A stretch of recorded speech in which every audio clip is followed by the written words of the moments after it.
UPSI परीक्षा में किस तरह के सवाल बन सकते हैं। बीएनएसएस की धारा 48 के तहत गिरफ्तारी की सूचना गिरफ्तार व्यक्ति के मित्र या रिश्तेदार के अलावा और किसे देना अनिवार्य है। विकल्प ए जिला मजिस्ट्रेट, बी पुलिस अधीक्षक एसपी, सी जिले के नामित पुलिस अधिकारी, डी मानवाधिकार आयोग। इसका जवाब है सी जिले के नामित पुलिस अधिकारी। ये हमारा डबल इन्फो का नियम है। सही पकड़ा। ये उदाहरण बहुत स्पष्ट करते हैं कि सिर्फ रटना काफी नहीं बल्कि प्रावधानों को समझना जरूरी है। जय हिंद। आज हम एक नए और बहुत ही महत्वपूर्ण कानून को समझने का सफर शुरू कर रहे हैं। हम बात कर रहे हैं भारतीय नागरिक सुरक्षा संहिता यानी बीएनएसएस 2023 की। ये सिर्फ सिलेबस में जुड़ा एक नया टॉपिक नहीं है, ये समझिए कि गेम का नया रूल बुक है। जिसने इसे समझ लिया वो मेरिट लिस्ट में अपनी जगह पक्की कर सकता है। तो आज हम इसी रूल बुक को खोलकर समझेंगे। हमारे पास जो सामग्री है वो खास तौर पर यूपीएसआई उम्मीदवारों के लिए ही तैयार की गई है और 2 तारीखें ये तो दिमाग में बैठा लीजिए। 25 दिसंबर 2023 जब राष्ट्रपति ने इसे मंजूरी दी और 1 जुलाई 2024 जिस दिन से ये लागू हो गया है। इसका सीधा मतलब है 1 जुलाई के बाद होने वाले हर अपराध पर पुराना सीआरपीसी नहीं बल्कि यही नया कानून लगेगा। बिल्कुल। और यहाँ ये समझना बहुत जरूरी है कि ये सिर्फ कवर बदलने वाली बात नहीं है, अंदर की पूरी कहानी ही बदल दी गई है। जब 50 साल पुराने किसी कानून को हटाकर एक बिल्कुल नया ढांचा लाया जाता है तो इसका मतलब है कि क्रिमिनल जस्टिस को देखने और चलाने का वो पूरा नजरिया ही बदल गया है। आज हम इसी पर बात करेंगे कि एक सब इंस्पेक्टर के तौर पर आपकी जिम्मेदारियां कैसे बदलेंगी और परीक्षा में कहां से सवाल उठाए जाएंगे। चलिए फिर शुरू करते हैं।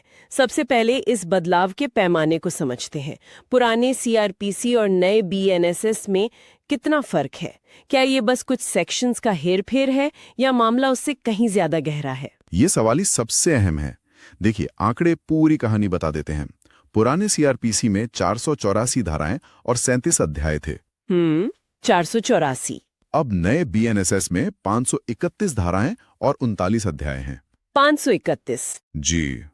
पहली नजर में ये सिर्फ कुछ नंबर लग सकते हैं, लेकिन असल में ये कानून के दायरे में एक बड़ा विस्तार है। ये नई धाराएं और अध्याय वो उन जगहों को भरते हैं जहां पुराना कानून आज की जरूरतों के हिसाब से कमजोर पड़ रहा था। मतलब लगभग 47 नई धाराएं और 2 नए अध्याय। ये तो कानून का एक बड़ा सॉफ्टवेयर अपडेट जैसा लग रहा है। तो अब सबसे बड़ा सवाल, 531 धाराओं के समंदर में एक उम्मीदवार गोता कहां से लगाए? कौन से वो हिस्से हैं जहां से सवाल बनने की गारंटी सबसे ज्यादा है? यही है असली रणनीति। पूरी संहिता को रटना न तो मुमकिन है और न ही जरूरी, जैसा कि हमारे सोर्स मटेरियल में बताया गया है। और ये जो रिपोर्ट हमारे पास है जिसे एक कानून के विशेषज्ञ और यूपीएससी प्रशिक्षक ने तैयार किया है, वो इसी नए तरीके को समझने में मदद करती है ना? हाँ, बिल्कुल। रिपोर्ट कहती है कि इसकी रणनीति 2 हिस्सों में बटी है। पहला है परीक्षा फोकस। इसका मतलब है कि 531 धाराओं के इस समंदर में गोता लगाने से पहले ये आपको बताती है कि मोती कहाँ मिल सकते हैं। हाँ, और ये बहुत जरूरी है। देखिए, 531 धाराएं सुनकर कोई भी घबरा सकता है। मैं तो घबरा गई। रिपोर्ट ये कहती है कि एक सब इंस्पेक्टर के लिए सब कुछ बराबर महत्वपूर्ण नहीं है। कुछ अध्याय जैसे गिरफ्तारी यानी अरेस्ट, अच्छा, जांच मतलब इन्वेस्टिगेशन और सबूत इकट्ठा करना, ये उनके रोजमर्रा के काम का आप कह सकते हैं कि 90% हिस्सा होते हैं। मतलब एफआईआर से लेकर चार्जशीट तक। एग्जैक्टली। अपराध की पहली सूचना मिलने से लेकर चार्जशीट दाखिल करने तक की पूरी प्रक्रिया इन्हीं के इर्द गिर्द घूमती है। तो स्मार्ट तैयारी यही है कि इन पर ज्यादा ध्यान दिया जाए। ठीक है, तो ये तो हुई क्या पढ़ना है वाली बात। लेकिन मुझे लगता है कि असली चुनौती ये समझने में है कि इन महत्वपूर्ण अध्यायों के अंदर क्या बदला है। सही बात है। और यहीं पर रिपोर्ट का दूसरा हिस्सा काम आता है, पुराने सीआरपीसी और नए बीएनएसएस के बीच एक कंपैरेटिव एनालिसिस। इस चुनौती का सामना करने के लिए एक स्ट्रक्चर्ड अप्रोच की जरूरत है। देखते हैं कैसे। तैयारी को 2 हिस्सों में बांटा गया है। पहला फाउंडेशनल स्टडी और दूसरा कंपैरेटिव एनालिसिस। पार्ट 1 में चैप्टर बाय चैप्टर कानून को समझेंगे ताकि बुनियाद एकदम मजबूत हो जाए। फोकस सिर्फ एग्जाम पास करने पर नहीं बल्कि उस प्रैक्टिकल नॉलेज पर भी है जो फील्ड ड्यूटी में काम आएगी।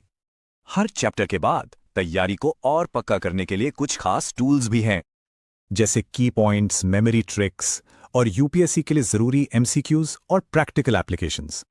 तो ये तो हुई पार्ट 1 की बात। अब पार्ट 2 में देखते हैं कि बड़े बदलाव आखिर हैं क्या। यानी अब हम BNSS 2023 और पुराने CRPC को आमने सामने रखकर समझेंगे। इसमें 15 से ज्यादा सबसे जरूरी नए प्रोविजंस को कवर किया गया है, जैसे FIR, EFIR, जांच और गिरफ्तारी की प्रक्रियाओं में जो भी नए बदलाव हुए हैं। इतना ही नहीं, जमानत और फोरेंसिक सबूतों से जुड़े नियमों में भी काफी कुछ बदला है। और सबसे अच्छी बात, ये सारे बदलाव एक सिंपल टेबल फॉर्मेट में समझाए गए हैं। इस टेबल से पुराने और नए कानून का फर्क साफ पता चलता है, जिससे समझना आसान हो जाता है। साथ ही आखिर में फटाफट रिवीजन के लिए स्पेशली डिजाइन नोट्स भी दिए गए हैं। तो BNSS 2023 में महारत हासिल करने का यही एक पूरा स्ट्रक्चर्ड और प्रैक्टिकल तरीका है। तो सवाल ये है, क्या आप एक मुकम्मल एग्जाम फोकस्ड और प्रैक्टिकल तैयारी के लिए तैयार हैं? जय हिंद। भारतीय नागरिक सुरक्षा संहिता 2023 यानी BNSS ये सिर्फ एक नया कानून नहीं है, बल्कि भारतीय पुलिसिंग के लिए एक नए युग की शुरुआत है। आज हम सिर्फ कानून की धाराएं नहीं पढ़ेंगे, बल्कि हम उस कहानी को समझेंगे कि कैसे टेक्नोलॉजी यानी एक साधारण मोबाइल फोन अब एक सब इंस्पेक्टर की कलम और पिस्तौल जितना ही जरूरी हथियार बनने जा रहा है। ये चर्चा खासतौर पर उत्तर प्रदेश सब इंस्पेक्टर यानी UPSI परीक्षा की तैयारी कर रहे उम्मीदवारों के लिए है, और हम इस बदलाव की नींव यानी अध्याय 1 प्रारंभिक का गहन विश्लेषण करेंगे। बिल्कुल सही कहा। अध्याय 1, जिसमें धारा 1 से 5 हैं, पहली नजर में सिर्फ एक परिचय लगता है, लेकिन असल में ये उस डिजिटल क्रांति का घोषणा पत्र है जो पुलिस के काम करने के तरीके को हमेशा के लिए बदल देगी।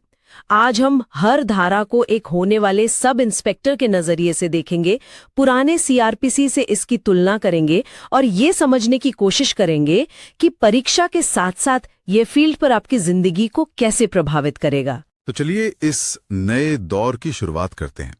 धारा 1 तो आमतौर पर कानून के नाम और उसके लागू होने की तारीख के बारे में होती है। अक्सर उम्मीदवार इसे उतना महत्व नहीं देते। क्या वाकई इसमें ऐसा कुछ है जिस पर परीक्षा में सवाल बन सकता है? देखिए, सवाल सीधा और सरल बन सकता है, लेकिन महत्वपूर्ण है। धारा 1 में 2 बातें हैं जो याद रखनी है। पहला, कानून का पूरा नाम भारतीय नागरिक सुरक्षा संहिता 2023, और दूसरा वो तारीख जब इसे राष्ट्रपति की सहमति मिली, 25 दिसंबर 2023। ये तारीखें सीधे सीधे बहुविकल्पीय प्रश्नों में पूछी जा सकती हैं। ये कानून की जन्म तिथि की तरह है, इसे भूलना नहीं चाहिए। ठीक है, नाम और जन्म तिथि ये याद रहेगा। और तीसरी, इसका प्रारंभ जो केंद्र सरकार जब नोटिफाई करेगी उस तारीख से होगा। इसमें सबसे बड़ा बदलाव तो जम्मू कश्मीर का शामिल होना है। पुरानी CRPC में तो ये एक अपवाद हुआ करता था। हाँ, और ये सिर्फ एक भौगोलिक बदलाव नहीं है, ये एक वैचारिक बदलाव है। पुरानी CRPC की धारा 1 में जम्मू कश्मीर को बाहर रखा गया था, जिससे वहां का प्रोसीजरल लॉ अलग था। BNSS ने उस अपवाद को हटाकर एक देश एक कानून की सोच को, आप कह सकती हैं, जमीनी हकीकत में बदल दिया है। अब चाहे कोई अपराध लेह में हो या कन्याकुमारी में, FIR से लेकर ट्रायल तक की प्रक्रिया एक ही होगी। ये तो बहुत बड़ी और स्पष्ट बात है। पर असली कहानी, वो क्रांति जिसका आपने जिक्र किया, वो तो परिभाषाओं में छिपी होगी। मैंने सुना है कि धारा 2 में कुछ ऐसे नए शब्द जोड़े गए हैं जो एक सब इंस्पेक्टर के रोजमर्रा के काम को पूरी तरह से बदल देंगे। आपने बिल्कुल सही सुना है। धारा 2 ही इस पूरे कानून की आत्मा है और यहीं से डिजिटल पुलिसिंग की शुरुआत होती है। सबसे पहला और शायद सबसे क्रांतिकारी बदलाव है धारा 2(1)(a), श्रव्य दृश्य इलेक्ट्रॉनिक साधन। ये CRPC में था ही नहीं। अब कानूनन वीडियो कॉन्फ्रेंसिंग, किसी भी तलाशी या जब्ती की लाइव रिकॉर्डिंग, बयानों की रिकॉर्डिंग और इलेक्ट्रॉनिक रूप से सबूत पेश करना, सब कुछ कानूनी प्रक्रिया का हिस्सा है। एक मिनट से थोड़ा और समझते हैं। इसका मतलब ये हुआ कि अगर एक सब इंस्पेक्टर किसी घर की तलाशी लेने गया है, तो वो अपने सरकारी या निजी मोबाइल फोन से पूरी प्रक्रिया की वीडियो रिकॉर्डिंग कर सकता है, और उस रिकॉर्डिंग को अदालत में एक पुख्ता सबूत माना जाएगा। एकदम सही। और सोचिए इसके दूरगामी परिणाम क्या होंगे। ये सिर्फ सबूत इकट्ठा करने का एक नया तरीका नहीं है, ये पारदर्शिता का एक शक्तिशाली उपकरण है। ये उस सब इंस्पेक्टर को झूठे आरोपों से बचाता है कि उसने तलाशी के दौरान कुछ गलत किया। साथ ही ये नागरिक के अधिकारों की भी रक्षा करता है।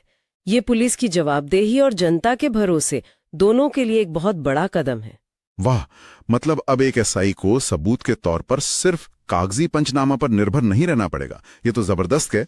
लेकिन एक सवाल मन में आता है, क्या इसके लिए कोई खास उपकरण या ट्रेनिंग की जरूरत होगी, या एक साधारण स्मार्टफोन ही काफी है? और क्या बचाव पक्ष का वकील उस वीडियो की प्रामाणिकता पर सवाल नहीं उठा सकता? बहुत अच्छा सवाल है। देखिए, शुरुआत में एक सामान्य स्मार्टफोन भी पर्याप्त होगा, जब तक कि रिकॉर्डिंग स्पष्ट हो। कानून का उद्देश्य टेक्नोलॉजी को सुलभ बनाना है, जटिल नहीं।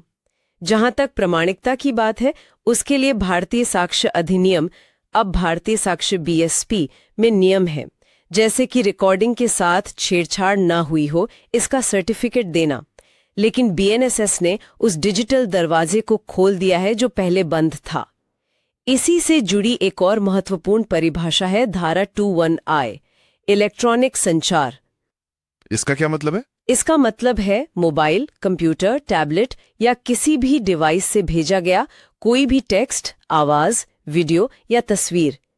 मान लीजिए एक सब इंस्पेक्टर साइबर फ्रॉड के केस की जांच कर रहा है। पुराने CRPC के तहत व्हाट्सएप चैट या ईमेल को सबूत के तौर पर पेश करने में कई कानूनी अड़चनें थीं। लेकिन अब BNS की ये परिभाषा उन सभी डिजिटल संदेशों को एक कानूनी आधार देती है। वो जांच का एक अभिन्न अंग है। आपका डिजिटल फुटप्रिंट अब कानूनी फुटप्रिंट है। यानी अब जांच का दायरा सिर्फ भौतिक दुनिया तक सीमित नहीं रहेगा, बल्कि डिजिटल दुनिया भी उतनी महत्वपूर्ण हो गई है। ये तो जांच अधिकारियों के लिए बहुत बड़ा हथियार है। अच्छा, एक और क्षेत्र जहां हमेशा बहुत भ्रम रहता था, वो था जमानत पत्र और बंद पत्र को लेकर। क्या BNSS इसमें कोई स्पष्टता लाया? बहुत जरूरी है और बहुत अच्छी स्पष्टता लाया है। फील्ड में काम करते हुए ये 3 शब्द बहुत परेशान करते थे। BNSS ने धारा 21B, D और E में जमानत, बेल, जमानत पत्र, बेल बॉन्ड और बंद पत्र, बॉन्ड को शीशे की तरह साफ कर दिया है। सबसे पहले बंद पत्र, बॉन्ड, ये बस एक व्यक्ति का व्यक्तिगत वचन है कि वो अदालत के बुलाने पर हाजिर होगा। इसमें किसी गारंटर या जमानती की जरूरत नहीं होती। ठीक है, सिर्फ व्यक्तिगत वचन। फिर आता है जमानत पत्र, बेल बॉन्ड। इसमें व्यक्ति के वचन के साथ साथ एक या ज्यादा जमानती का भी वचन होता है, जो ये गारंटी देते हैं कि आरोपी पेश होगा, नहीं तो वे जुर्माना भरेंगे। अच्छा, इसमें गारंटर भी शामिल है। और अंत में जमानत, बेल, ये इन सबसे बड़ी प्रक्रिया है। इसका मतलब है किसी व्यक्ति की हिरासत से रिहाई, जो बंद पत्र या जमानत पत्र भरने पर मिलती है। तो अगर मैं एक ट्रेनी SI के तौर पर इसे समझूं, हाँ, तो जब मैं कागजी कार्रवाई कर रहा हूं, मुझे इन तीनों शब्दों का सही इस्तेमाल करना होगा, ताकि बाद में कोई कानूनी दिक्कत ना हो। बिल्कुल। ये स्पष्टता जमीनी स्तर पर काम को बहुत आसान कर देगी। तो ये तो वे नए बदलाव। क्या कुछ पुरानी परिभाषाएं भी हैं जिन्हें वैसे का वैसे ही रखा गया है? हाँ बिल्कुल, कानून की नींव वही है, बस इमारत नहीं बनाई गई है। कुछ मूलभूत परिभाषाएं वैसी ही हैं और परीक्षा के लिए उतनी ही जरूरी है। अगली परिभाषा है संज्ञेय अपराध या कॉग्निजिबल ऑफेंस। अब मैं कोशिश करता हूं, जहां तक मुझे याद है, ये वो अपराध है जिसमें पुलिस बिना वारंट के गिरफ्तार कर सकती है। क्या मैंने सही समझा? बिल्कुल सही, और आपने इसकी सबसे जरूरी बात पकड़ ली, बिना वारंट के गिरफ्तारी की शक्ति। यह परिभाषा धारा 21G में दी गई है और ये एक सब इंस्पेक्टर की शक्ति का मूल आधार है। इसी एक लाइन से आपको समाज में शांति व्यवस्था बनाए रखने के लिए तत्काल कार्रवाई करने का अधिकार मिलता है। और अब जब आप कार्रवाई शुरू करते हैं तो उसे अन्वेषण या इन्वेस्टिगेशन कहते हैं, जो धारा 21L में है। लेकिन मेरा एक सवाल है, क्या किसी से अनौपचारिक पूछताछ करना भी अन्वेषण माना जाएगा? एक नए SI के लिए वो कौन सी गलती हो सकती है जिसे वो अन्वेषण का हिस्सा मान ले पर कानूनन वो न हो? बहुत अच्छा सवाल है। देखिए, अन्वेषण में वो सभी कार्यवाहियां शामिल हैं जो साक्ष्य एकत्र करने के उद्देश्य से की जाती हैं। अगर आप किसी से सिर्फ सामान्य जानकारी ले रहे हैं तो वो जांच का हिस्सा हो सकता है, लेकिन कानूनी अन्वेषण तब शुरू होता है जब आप आधिकारिक तौर पर साक्ष्य जुटाना शुरू करते हैं, जैसे गवाहों के बयान दर्ज करना, सबूत इकट्ठा करना। और जब यह अन्वेषण पूरा हो जाता है तो आप धारा 21T के तहत पुलिस रिपोर्ट तैयार करते हैं, जिसे हम आम भाषा में चार्जशीट या फाइनल रिपोर्ट कहते हैं। यह धारा 193 के तहत मजिस्ट्रेट को भेजी जाती है। एक और परिभाषा जिसने मेरा ध्यान खींचा वो है पीड़ित या विक्टिम की। धारा 21Y में इसका दायरा काफी बड़ा रखा गया है। जी, और ये बहुत जरूरी था। इसमें सिर्फ उस व्यक्ति को शामिल नहीं किया गया है जिसे नुकसान हुआ है, बल्कि उसके अभिभावक और कानूनी उत्तराधिकारी भी शामिल हैं। अच्छा, तो पीड़ित की परिभाषा में कानूनी उत्तराधिकारी भी शामिल हैं। मैंने कभी इस पर ऐसे नहीं सोचा था। इसका मतलब तो ये हुआ कि सालों बाद भी अगर पीड़ित नहीं है तो उसका परिवार न्याय की लड़ाई लड़ सकता है। ये कानून को कितना मानवीय बनाता है। बिल्कुल, ये सुनिश्चित करता है कि पीड़ित की आवाज उसकी अनुपस्थिति में भी सुनी जाए। ये पुलिसिंग को ज्यादा संवेदनशील और जवाबदेह बनाता है। ठीक है, तो हमने नक्शा देख लिया, भाषा सीख ली, लेकिन अब सवाल ये है कि उन पुराने कानूनों का क्या होगा जिनमें हर जगह सीआरपीसी का जिक्र है। यहीं पर धारा 3 तस्वीर में आती है। धारा 3 एक तरह का यूनिवर्सल अडेप्टर है। ये कहती है कि किसी भी पुराने कानून में जहां भी दंड प्रक्रिया संहिता 1973 लिखा है, उसे अब अपने आप भारतीय नागरिक सुरक्षा संहिता 2023 पढ़ा और समझा जाएगा। ये पुराने और नए कानून के बीच एक पुल बनाती है ताकि कोई कानूनी भ्रम पैदा ना हो। तो ये पुल बन गया। अब इस नए कानूनी हाईवे पर कौन सी गाड़ियां चलेंगी? मेरा मतलब है बीएनएसएस किस पर लागू होगा? इसका मुख्य काम क्या है? इसका जवाब धारा 4 देती है। ये बीएनएस और बीएनएसएस के रिश्ते को परिभाषित करती है। इसे ऐसे समझिए, भारतीय न्याय संहिता बीएनएस बताती है कि अपराध क्या है और भारतीय नागरिक सुरक्षा संहिता बीएनएसएस बताती है कि उस अपराध की प्रक्रिया क्या होगी। बीएनएस शरीर है तो बीएनएसएस उसकी आत्मा। दोनों एक दूसरे के बिना अधूरे हैं। सीआरपीसी यही काम आईपीसी के लिए करती थी। समझ गया। अब इस अध्याय के आखिरी पड़ाव पर आते हैं, जो मुझे लगता है एक तरह का सेफ्टी वॉल्व है। धारा 5, व्यावृत्ति या सेविंग क्लॉज। इसका क्या मतलब है? इसका सरल सा मतलब है स्पेशल इज सुप्रीम। ये धारा कहती है कि बीएनएसएस के नियम किसी भी विशेष कानून यानी स्पेशल लॉ जैसे POCSO act, NDPS act, SC ST act या किसी स्थानीय कानून पर तब तक हावी नहीं होंगे जब तक बीएनएसएस में ऐसा स्पष्ट रूप से ना लिखा हो। तो अगर बीएनएसएस के किसी सामान्य नियम और पॉक्सो एक्ट के किसी खास नियम में टकराव हो तो पॉक्सो एक्ट ही माना जाएगा? हमेशा। उदाहरण के लिए पॉक्सो एक्ट में जांच पूरी करने की एक निश्चित समय सीमा है जो बहुत सख्त है। बीएनएसएस के सामान्य नियम उसे बदल नहीं सकते। ये धारा विशेष कानूनों की ताकत को बनाए रखती है। ये तो बहुत अहम बात है। इसका मतलब एक एसआई को सिर्फ डीएनएसएस का ज्ञाता नहीं होना चाहिए, बल्कि अपने इलाके में लागू होने वाले स्पेशल कानूनों पर भी उसकी पैनी नजर होनी चाहिए। एक छोटी सी चूक पूरी जांच को पटरी से उतार सकती है। आपने बिल्कुल सही निष्कर्ष निकाला। यही एक अच्छे जांच अधिकारी की पहचान है। तो ये था अध्याय 1 का विश्लेषण। चलिए परीक्षा के लिए कुछ मुख्य बिंदुओं को तेजी से दोहरा लेते हैं। जरूर। पहला, बीएनएसएस अब जम्मू कश्मीर समेत पूरे भारत पर लागू है। दूसरा, इलेक्ट्रॉनिक कम्युनिकेशन अब जांच और सबूत का कानूनी आधार है। तीसरा, बंद पत्र में सिर्फ अभियुक्त का वादा होता है, जबकि जमानत पत्र में जमानतदार की गारंटी भी होती है। चौथा, बीएनएस के सभी अपराधों की प्रक्रिया बीएनएसएस के हिसाब से चलेगी। और पांचवा, विशेष कानून हमेशा बीएनएस पर प्राथमिकता पाएंगे। इन्हें याद रखने के लिए कुछ मेमोरी ट्रिक्स भी बना सकते हैं, जैसे अध्याय 1 कानून की बुनियाद, धारा 2 कानून की डिक्शनरी और धारा 5 स्पेशल इज सुप्रीम। बहुत अच्छे। ये रिवीजन के लिए बहुत कारगर रहेगा। अब देखते हैं कि इस अध्याय से यूपीएसआई परीक्षा में किस तरह के सवाल बन सकते हैं। मैं कुछ सवाल पूछता हूं, आप जवाब दीजिए। पहला, भारतीय नागरिक सुरक्षा संहिता 2023 का विस्तार कहां तक है? विकल्प हैं ए जम्मू कश्मीर को छोड़कर भारत, बी संपूर्ण भारत, सी केवल केंद्र शासित प्रदेश या डी महानगरों को छोड़कर। इसका सही उत्तर है बी संपूर्ण भारत। धारा 1 के अनुसार अब कोई अपवाद नहीं है। बिल्कुल। दूसरा सवाल, एक व्यक्तिगत वचन पत्र जिसमें कोई प्रतिभू या श्योरिटी शामिल नहीं होता, उसे क्या कहते हैं? विकल्प हैं ए जमानत पत्र, बी बंध पत्र, सी नोटिस, डी वारंट। सही उत्तर है बी बंध पत्र, बॉन्ड, क्योंकि बॉन्ड व्यक्तिगत होता है। सही। तीसरा सवाल, यदि बीएनएसएस के किसी प्रावधान और एनडीपीएस अधिनियम के किसी प्रावधान में टकराव हो तो कौन सा कानून मान्य होगा? विकल्प हैं ए बीएनएसएस, बी एनडीपीएस अधिनियम, सी दोनों में से कोई नहीं या डी मामला जज के विवेक पर निर्भर करेगा। सही उत्तर है बी एनडीपीएस अधिनियम। धारा 5 के अनुसार विशेष कानून हमेशा सामान्य कानून पर एक सीधा प्रश्न, बीएनएसएस 2023 में श्रव्य दृश्य इलेक्ट्रॉनिक साधन की परिभाषा में निम्नलिखित में से क्या शामिल है? विकल्प होंगे वीडियो कॉन्फ्रेंसिंग द्वारा गवाही, तलाशी और जब्ती की रिकॉर्डिंग, चल संपत्ति की कुर्की की प्रक्रिया की वीडियोग्राफी, या डी उपरोक्त सभी।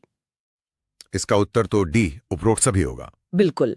दूसरा, एक धारा आधारित प्रश्न हो सकता है, बीएनएसएस की किस धारा के अनुसार भारतीय न्याय संहिता बीएनएस के अपराधों की जांच की जाएगी? विकल्प होंगे धारा 1, धारा 2, धारा 4 या धारा 5। ये धारा 4 है जो दोनों कानूनों को जोड़ती है। एकदम सही।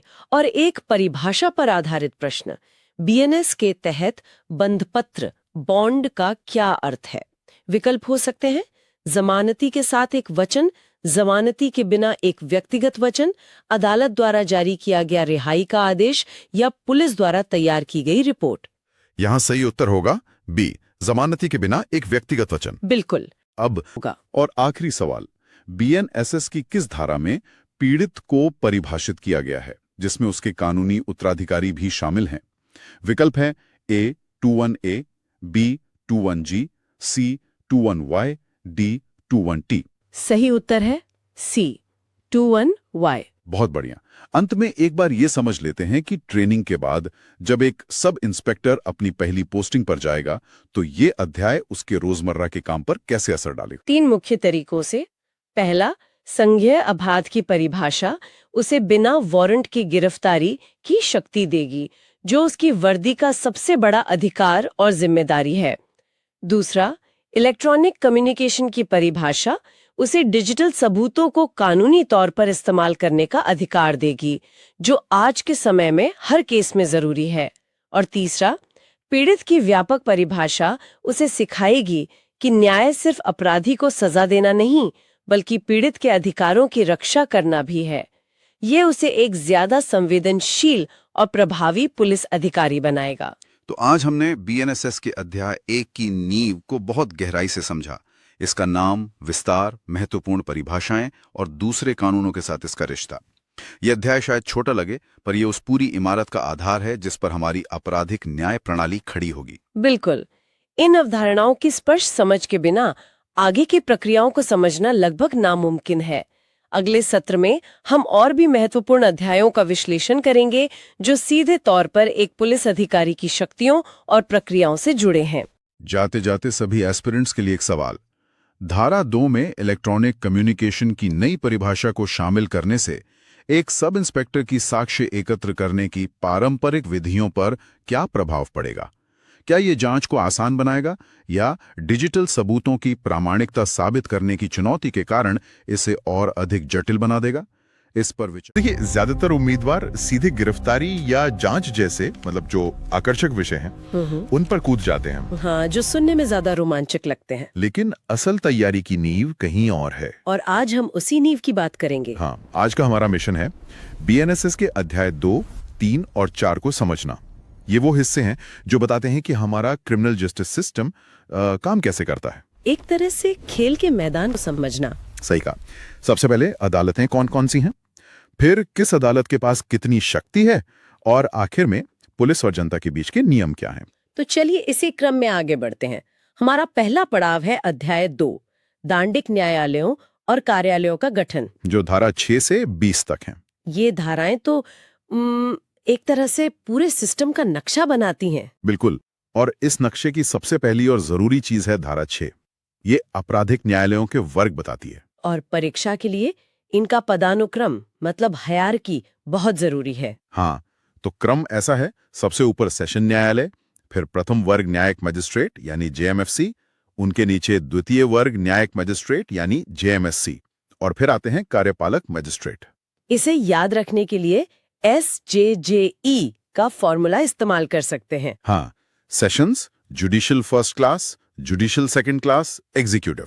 बहुत आसान है। और यहीं पर BNSS एक बड़ा बदलाव लाता है। CRPC में महानगरों के लिए मेट्रोपॉलिटन मजिस्ट्रेट का एक अलग पद होता था, जिसे अब पूरी तरह से खत्म कर दिया गया है। हाँ, पूरी तरह से। तो क्या ये सिर्फ एक नाम का बदलाव है या इसके पीछे कोई गहरी सोच है? ये बहुत अच्छा सवाल है। देखिए, ये सिर्फ नाम का बदलाव नहीं है, ये काम करने के तरीके में एक रूपता लाने की कोशिश है। अच्छा, सोचिए एक सब इंस्पेक्टर की पोस्टिंग पहले लखनऊ में थी और अब उसका ट्रांसफर किसी छोटे जिले में हो जाता है। सीआरपीसी के तहत उसे 2 अलग-अलग सिस्टम से जूझना पड़ता। बीएनएसएस ये पक्का करता है कि एक एसआई देश में कहीं भी जाए, उसे अदालती ढांचे की एक ही समझ से काम करना है। यानी कि एक देश एक आपराधिक प्रक्रिया को लागू करने की कोशिश। ये तो वाकई में एक बड़ा सुधार है। प्रक्रिया सरल और भ्रम रहित होती है। इसी अध्याय में आगे लोक अभियोजकों की भी बात है, धारा 18 और 19 में। हाँ, पब्लिक प्रोसिक्यूटर्स और असिस्टेंट पब्लिक प्रोसिक्यूटर्स, ये वो वकील हैं जो अदालत में पुलिस और राज्य का पक्ष रखते हैं। और एक एसआई की सारी मेहनत, सारी जांच, चार्जशीट, सब कुछ इन्हीं के जरिए अदालत तक पहुंचता है। बिल्कुल, आपका केस कितना मजबूत है ये इस बात पर बहुत निर्भर करता है कि आपका अभियोजक के साथ तालमेल कैसा है। और मुझे लगता है इसी तालमेल और स्वतंत्रता को सुनिश्चित करने के लिए धारा 20 में अभियोजन निदेशालय की स्थापना की गई है। सही। डायरेक्टरेट ऑफ प्रोसिक्यूशन, ये निदेशालय ये सुनिश्चित करता है कि अभियोजन पक्ष पुलिस के प्रशासनिक नियंत्रण से बाहर स्वतंत्र रूप से काम करे, जिससे निष्पक्षता बढ़ती है। हाँ, सीआरपीसी में भी इसका जिक्र था, लेकिन बीएनएसएस ने इसके निदेशक और उपनिदेशकों के कार्यों को और ज्यादा स्पष्ट कर दिया है। तो अध्याय 2 का सार यही है। हाँ, अदालतों का नया ढांचा और अभियोजन पक्ष को मजबूत करने वाली संरचना। तो अगर परीक्षा में सवाल आता है कि बीएनएसएस के तहत किस न्यायिक पद को समाप्त किया गया है, तो जवाब साफ है, मेट्रोपॉलिटन मैजिस्ट्रेट। बिल्कुल सही। ठीक है, तो अब हम जानते हैं कि ये अदालतें कौन सी हैं, लेकिन असली सवाल तो ये है कि इनके पास शक्ति कितनी है। सही बात है। क्योंकि एक जेएमएफसी और एक सीजेएम के फैसले में जमीन आसमान का फर्क हो सकता है, और ये फर्क हमें समझाता है अध्याय 3, न्यायालयों की शक्ति, धारा 21 से 29 तक। और इस अध्याय का दिल है धारा 23। धारा 23। हाँ, ये सीधे सीधे बताती है कि कौन सा मजिस्ट्रेट कितनी सजा दे सकता है। ये आंकड़े परीक्षा के लिए बहुत महत्वपूर्ण हैं। अच्छा, तो मुख्य न्यायिक मजिस्ट्रेट यानी सीजेएम 7 साल से ज्यादा की सजा नहीं दे सकते। 7 साल। और उनके नीचे? उनके नीचे हैं प्रथम वर्ग न्यायिक मजिस्ट्रेट, जेएमएफसी। इनकी शक्ति है 3 साल तक का कारावास या 50,000 रुपए तक का जुर्माना, या दोनों। 50,000। हाँ, और सबसे आखिर में है द्वितीय वर्ग न्यायिक मजिस्ट्रेट, जेएमएससी, जो 1 साल तक का कारावास या 10,000 रुपए तक का जुर्माना लगा सकते हैं। तो इसे घटते क्रम में याद रख सकते हैं, 7 साल, 3 साल और 1 साल। बिल्कुल। यहाँ भी मुझे बड़े बदलाव दिख रहे हैं। सीआरपीसी की तुलना में जुर्माना लगाने की शक्ति को बहुत ज्यादा बढ़ा दिया गया है। हाँ, काफी ज्यादा। जेएमएफसी के लिए 10,000 से सीधे 50,000 और जेएमएससी के लिए 5,000 से 10,000। इसका व्यवहारिक असर क्या होगा? इसका असर बहुत गहरा है। देखिए, जुर्माना बढ़ाने का एक बड़ा कारण यह है कि पुराने जुर्माने की रकम आज के समय में, मतलब उससे किसी को डर नहीं लगता था। सही बात है, महंगाई बढ़ गई है। हाँ, 50,000 का जुर्माना किसी को भी आर्थिक रूप से चोट पहुंचा सकता है। और दूसरा, ये अदालतों को ज्यादा लचीलापन देता है। हर छोटे अपराध के लिए जेल भेजना जरूरी नहीं है। एक भारी जुर्माना भी सजा का काम कर सकता है। बिल्कुल। और इसी अध्याय में एक और बहुत ही अनोखी चीज जोड़ी गई है, सामुदायिक सेवा, कम्युनिटी सर्विस। ये तो बिल्कुल नया कॉन्सेप्ट है। क्या इसका मतलब ये है कि छोटे मोटे अपराध के लिए अब जेल की जगह समाज सेवा करनी होगी? ये सुनने में तो बहुत प्रगतिशील लगता है। और ये है भी। बीएनएसएस में इसे दंड के एक नए रूप में मान्यता दी गई है। अच्छा। छोटे अपराधों के लिए जहां अपराधी समाज के लिए बड़ा खतरा नहीं है, वहां मजिस्ट्रेट उसे जेल भेजने के बजाय कुछ घंटों की सामुदायिक सेवा का आदेश दे सकता है।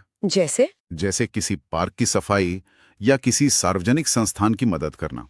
ये सुधारवादी न्याय की दिशा में एक बड़ा कदम है, जहां मकसद सजा देना नहीं बल्कि अपराधी को सुधारना है और समाज के प्रति उसकी जिम्मेदारी का एहसास कराना है। ये जानना तो बहुत दिलचस्प है। तो एक एसआई के लिए इसका क्या मतलब है? क्या चार्जशीट बनाते समय उसे ये भी सोचना होगा? सीधे तौर पर नहीं, लेकिन ये समझ एक जांच अधिकारी की सोच को व्यापक बनाती है। उसे पता होता है कि न्याय प्रणाली सिर्फ सजा देने वाली मशीन नहीं है, उसमें सुधार की भी गुंजाइश है। आपकी जांच और आपके सबूत ही तय करते हैं कि अदालत अपनी शक्ति का इस्तेमाल कैसे करेगी। तो अगर परीक्षा में पूछा जाए कि बीएनएसएस में किस नए प्रकार के दंड का प्रावधान है, तो जवाब होगा सामुदायिक सेवा। सही। तो हमने अदालतों का ढांचा समझ लिया, उनकी शक्तियां भी जान ली। अब कहानी के तीसरे और शायद सबसे महत्वपूर्ण हिस्से पर आते हैं, जहां पुलिस सीधे तौर पर शामिल होती है। हाँ, किसी भी पुलिस थाने के भारसाधक अधिकारी यानी एसएचओ की शक्तियों का इस्तेमाल कर सकता है। इसका मतलब अगर जरूरत पड़े तो एसपी खुद किसी भी थाने में जाकर किसी केस की एफआईआर दर्ज कर सकते हैं या जांच का जिम्मा ले सकते हैं। बिल्कुल। आप सोचिए, आप एक एसएचओ हैं और आपके क्षेत्र में कोई संवेदनशील मामला हुआ है। ठीक है। जिले के एसपी सीधे आपके थाने में आकर उस मामले की जांच अपने हाथ में ले लेते हैं। कुछ लोग इसे अपनी बेइज्जती समझ सकते हैं, लेकिन धारा 30 बताती है कि यह उनका कानूनी अधिकार और कर्तव्य है। ये पुलिस के कमांड स्ट्रक्चर को मजबूती देता है और सुनिश्चित करता है कि वरिष्ठ अधिकारी जरूरत पड़ने पर सीधे हस्तक्षेप कर सकें। ये पदानुक्रम को बहुत स्पष्ट करता है। लेकिन पुलिस अकेले तो काम नहीं कर सकती। कभी नहीं। उसे जनता के सहयोग की जरूरत होती है। मुझे लगता है धारा 31 और 33 इसी सहयोग को संबोधित करती हैं। आपने सही पकड़ा। ये धाराएं जनता के कर्तव्य को परिभाषित करती हैं। धारा 31 कहती है कि हर व्यक्ति कानूनी रूप से एक मजिस्ट्रेट या पुलिस अधिकारी की मदद करने के लिए बाध्य है। हर व्यक्ति? हाँ, हर व्यक्ति, जब भी उससे मदद मांगी जाए, जैसे किसी अपराधी को पकड़ने में या कहीं दंगा शांत कराने में। तो कोई नागरिक ये कहकर मना नहीं कर सकता कि ये मेरा काम नहीं है? नहीं कर सकता। और अगर कोई मना कर दे तो उस पर कानूनी कार्रवाई हो सकती है।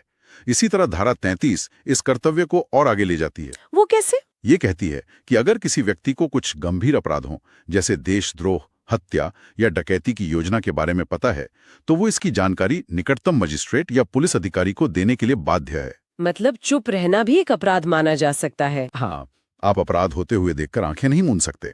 यह नागरिक कर्तव्य को एक कानूनी जिम्मेदारी बना देता है। और ये तंत्र जमीनी स्तर पर और मजबूत होता है धारा 34 से। बिल्कुल, जो ग्राम अधिकारियों जैसे ग्राम प्रधान या चौकीदार के कर्तव्यों को बताती हैं। उन्हें अपने इलाके में किसी भी संदिग्ध गतिविधि की रिपोर्ट तुरंत पुलिस को देनी होती है। ये तो इंटेलिजेंस इकट्ठा करने का सबसे प्रभावी तरीका है। सबसे पुराना और सबसे प्रभावी। तो इस अध्याय को याद रखने के लिए हम इसे शक्ति और कर्तव्य के रूप में देख सकते हैं। धारा 30 पुलिस की शक्ति की बात करती है और धारा 31 और 33 जनता के कर्तव्य की। सही। एक एसआई के लिए तो ये रोजमर्रा के काम की गाइडबुक जैसी है। उसे पता होना चाहिए कि वो कब और किससे कानूनी तौर पर मदद मांग सकता है। तो इन तीनों अध्यायों को मिलाकर देखें तो एक पूरी तस्वीर बनती है। हाँ, अध्याय 2 ने हमें कोर्ट का ढांचा बताया, अध्याय 3 ने उनकी सजा देने की शक्ति और अध्याय 4 ने पुलिस की शक्ति और जनता के कर्तव्य। ये तीनों मिलकर उस नींव का निर्माण करते हैं जिस पर एक एसआई की पूरी कार्रवाई टिकी होती है। आज की चर्चा से ये बात बिल्कुल साफ हो गई है। ये धाराएं शायद गिरफ्तारी या जांच की धाराओं की तरह रोमांचक न लगें, नहीं लगती, लेकिन इनके बिना वो सारी कार्रवाइयां हवा में हैं। एक मजबूत इमारत के लिए उसकी नींव का मजबूत होना सबसे जरूरी है। और एक सफल सब इंस्पेक्टर बनने के लिए आपको केवल ये नहीं जानना कि क्या करना है, बल्कि ये भी समझना है कि क्यों करना है। न्यायालय की संरचना, उनकी शक्तियां और पुलिस का संगठनात्मक ढांचा आपके हर फैसले, हर एक्शन को प्रभावित करता है। इस चर्चा को खत्म करने से पहले हम अपने सभी उम्मीदवारों के लिए एक सवाल छोड़ना चाहेंगे। हाँ, ये सिर्फ एक सवाल नहीं बल्कि एक केस स्टडी है जिस पर आपको सोचना है। सोचिए, एक सब इंस्पेक्टर के तौर पर आप एक ऐसे मामले की जांच कर रही हैं जिसमें आरोपी को 5 साल की सजा हो सकती है। आपके क्षेत्र में एक जेएमएफसी भी है और एक सीजीएम भी। आपको ये क्यों पता होना चाहिए कि जेएमएफसी सिर्फ 3 साल तक की सजा दे सकते हैं जबकि सीजीएम 7 साल तक की? यह ज्ञान आपकी चार्जशीट तैयार करने की रणनीति को कैसे बदल सकता है, इस पर विचार करें। सही रणनीति ही एक केस को बनाती या बिगाड़ती है। भारतीय नागरिक सुरक्षा संहिता 2023 के हमारे विश्लेषण में आपका स्वागत है। आज हम एक ऐसे अध्याय पर बात करने वाले हैं जो किसी भी पुलिस अधिकारी, खासकर एक सब इंस्पेक्टर की शक्तियों और जिम्मेदारियों की, कह सकते हैं कि नींव है। हम बात करेंगे बीएनएसएस के चैप्टर 5 की, व्यक्तियों की गिरफ्तारी यानी अरेस्ट ऑफ पर्सन्स, जिसमें धारा 35 से 62 शामिल हैं। और देखिए, ये सिर्फ कानून के सेक्शन नहीं है, ये वो नियम है जो एक पुलिस अधिकारी के हर दिन के काम को दिशा देते हैं। हाँ, परीक्षा के लिहाज से तो ये जरूरी है ही, लेकिन फील्ड में सही और गलत के बीच का फर्क भी यही अध्याय तय करता है। बिल्कुल। हमारे पास यूपीएससी उम्मीदवारों के लिए तैयार किया गया एक विशेषज्ञ विश्लेषण नोट है। तो हमारा मकसद आज सिर्फ इन धाराओं को पढ़ना नहीं, बल्कि इनके पीछे की सोच को समझना है। हम देखेंगे कि पुराने सीआरपीसी के मुकाबले क्या बदला है, क्यों बदला है और एक भावी सब इंस्पेक्टर के लिए इसके जमीनी मायने क्या हैं। जी, चलिए इस पर एक गहरी और विस्तृत चर्चा शुरू करते हैं। तो शुरुआत करते हैं सबसे बुनियादी सवाल से। एक पुलिस अधिकारी बिना वारंट के कब गिरफ्तार कर सकता है? धारा 35 इसी के बारे में, और सुनने में आया है कि ये मामूली अपराधों में गिरफ्तारी की पूरी सोच को ही बदल देती है। ये सिर्फ एक प्रक्रियात्मक बदलाव नहीं है ना? बिल्कुल नहीं, ये एक वैचारिक बदलाव है। देखिए, धारा 35 जो पुराने सीआरपीसी की धारा 41 की जगह लेती है, एक बहुत बड़ी लक्ष्मण रेखा खींचती है। खासतौर पर इसका सब सेक्शन 1B ये कहता है कि अगर कोई संज्ञेय अपराध ऐसा है जिसकी सजा 7 साल से कम है, अच्छा, तो गिरफ्तारी अपने आप या यूं कहें कि डिफॉल्ट तरीके से नहीं होगी। अच्छा, तो डिफॉल्ट तरीके से नहीं होगी, इसका मतलब क्या हुआ? मतलब कि अब गिरफ्तारी करने के लिए कुछ खास शर्तें पूरी करनी होंगी? एकदम सही। अब पुलिस अधिकारी को अपनी केस डायरी में लिखित में ये कारण दर्ज करने होंगे कि गिरफ्तारी क्यों जरूरी है। जैसे कि क्या ये गिरफ्तारी किसी और अपराध को होने से रोकने के लिए जरूरी है, या फिर सही जांच पड़ताल के लिए जरूरी है, या कहीं वो सबूतों से छेड़छाड़ तो नहीं कर सकता? हाँ बिल्कुल, या किसी गवाह को डरा धमका सकता है। अगर इनमें से कोई वजह मौजूद है और अधिकारी उसे लिखता है, तभी गिरफ्तारी होगी। ये तो सुप्रीम कोर्ट के अरनेश कुमार बनाम बिहार राज्य वाले ऐतिहासिक फैसले जैसा लग रहा है। कोर्ट ने यही बातें कही थी। आपने बिल्कुल सही नस पकड़ी है। ये सिर्फ उस फैसले जैसा नहीं है, ये उसी फैसले का कानूनी रूप है। पहले ये सुप्रीम कोर्ट की गाइडलाइन थी, जिसका पालन कई बार होता था, कई बार नहीं भी होता था। हाँ, वो तो था। अब ये संसद द्वारा बनाया गया कानून है। इसका मकसद है पहले जांच, जरूरत हो तो गिरफ्तारी, न कि पहले गिरफ्तारी बाद में जांच। सही है। इससे तो बेवजह की गिरफ्तारियों पर रोक लगेगी और जेलों में भीड़ भी कम होगी। जरूर। तो इसका मतलब ये हुआ कि केस डायरी की अहमियत पहले से कहीं ज्यादा बढ़ जाएगी। अब एक सब इंस्पेक्टर को सिर्फ घटना का ब्यौरा नहीं, बल्कि अपने हर फैसले का मजबूत तर्क भी लिखना होगा। लेकिन अगर अधिकारी को लगता है कि गिरफ्तारी की जरूरत नहीं है, तो क्या प्रक्रिया है? उसके लिए धारा 353 है। अगर गिरफ्तारी जरूरी नहीं लगती तो अधिकारी आरोपी को उपस्थिति का नोटिस, मतलब नोटिस ऑफ अपीयरेंस जारी करेगा। अच्छा। और उसे जांच में सहयोग करने का निर्देश देगा।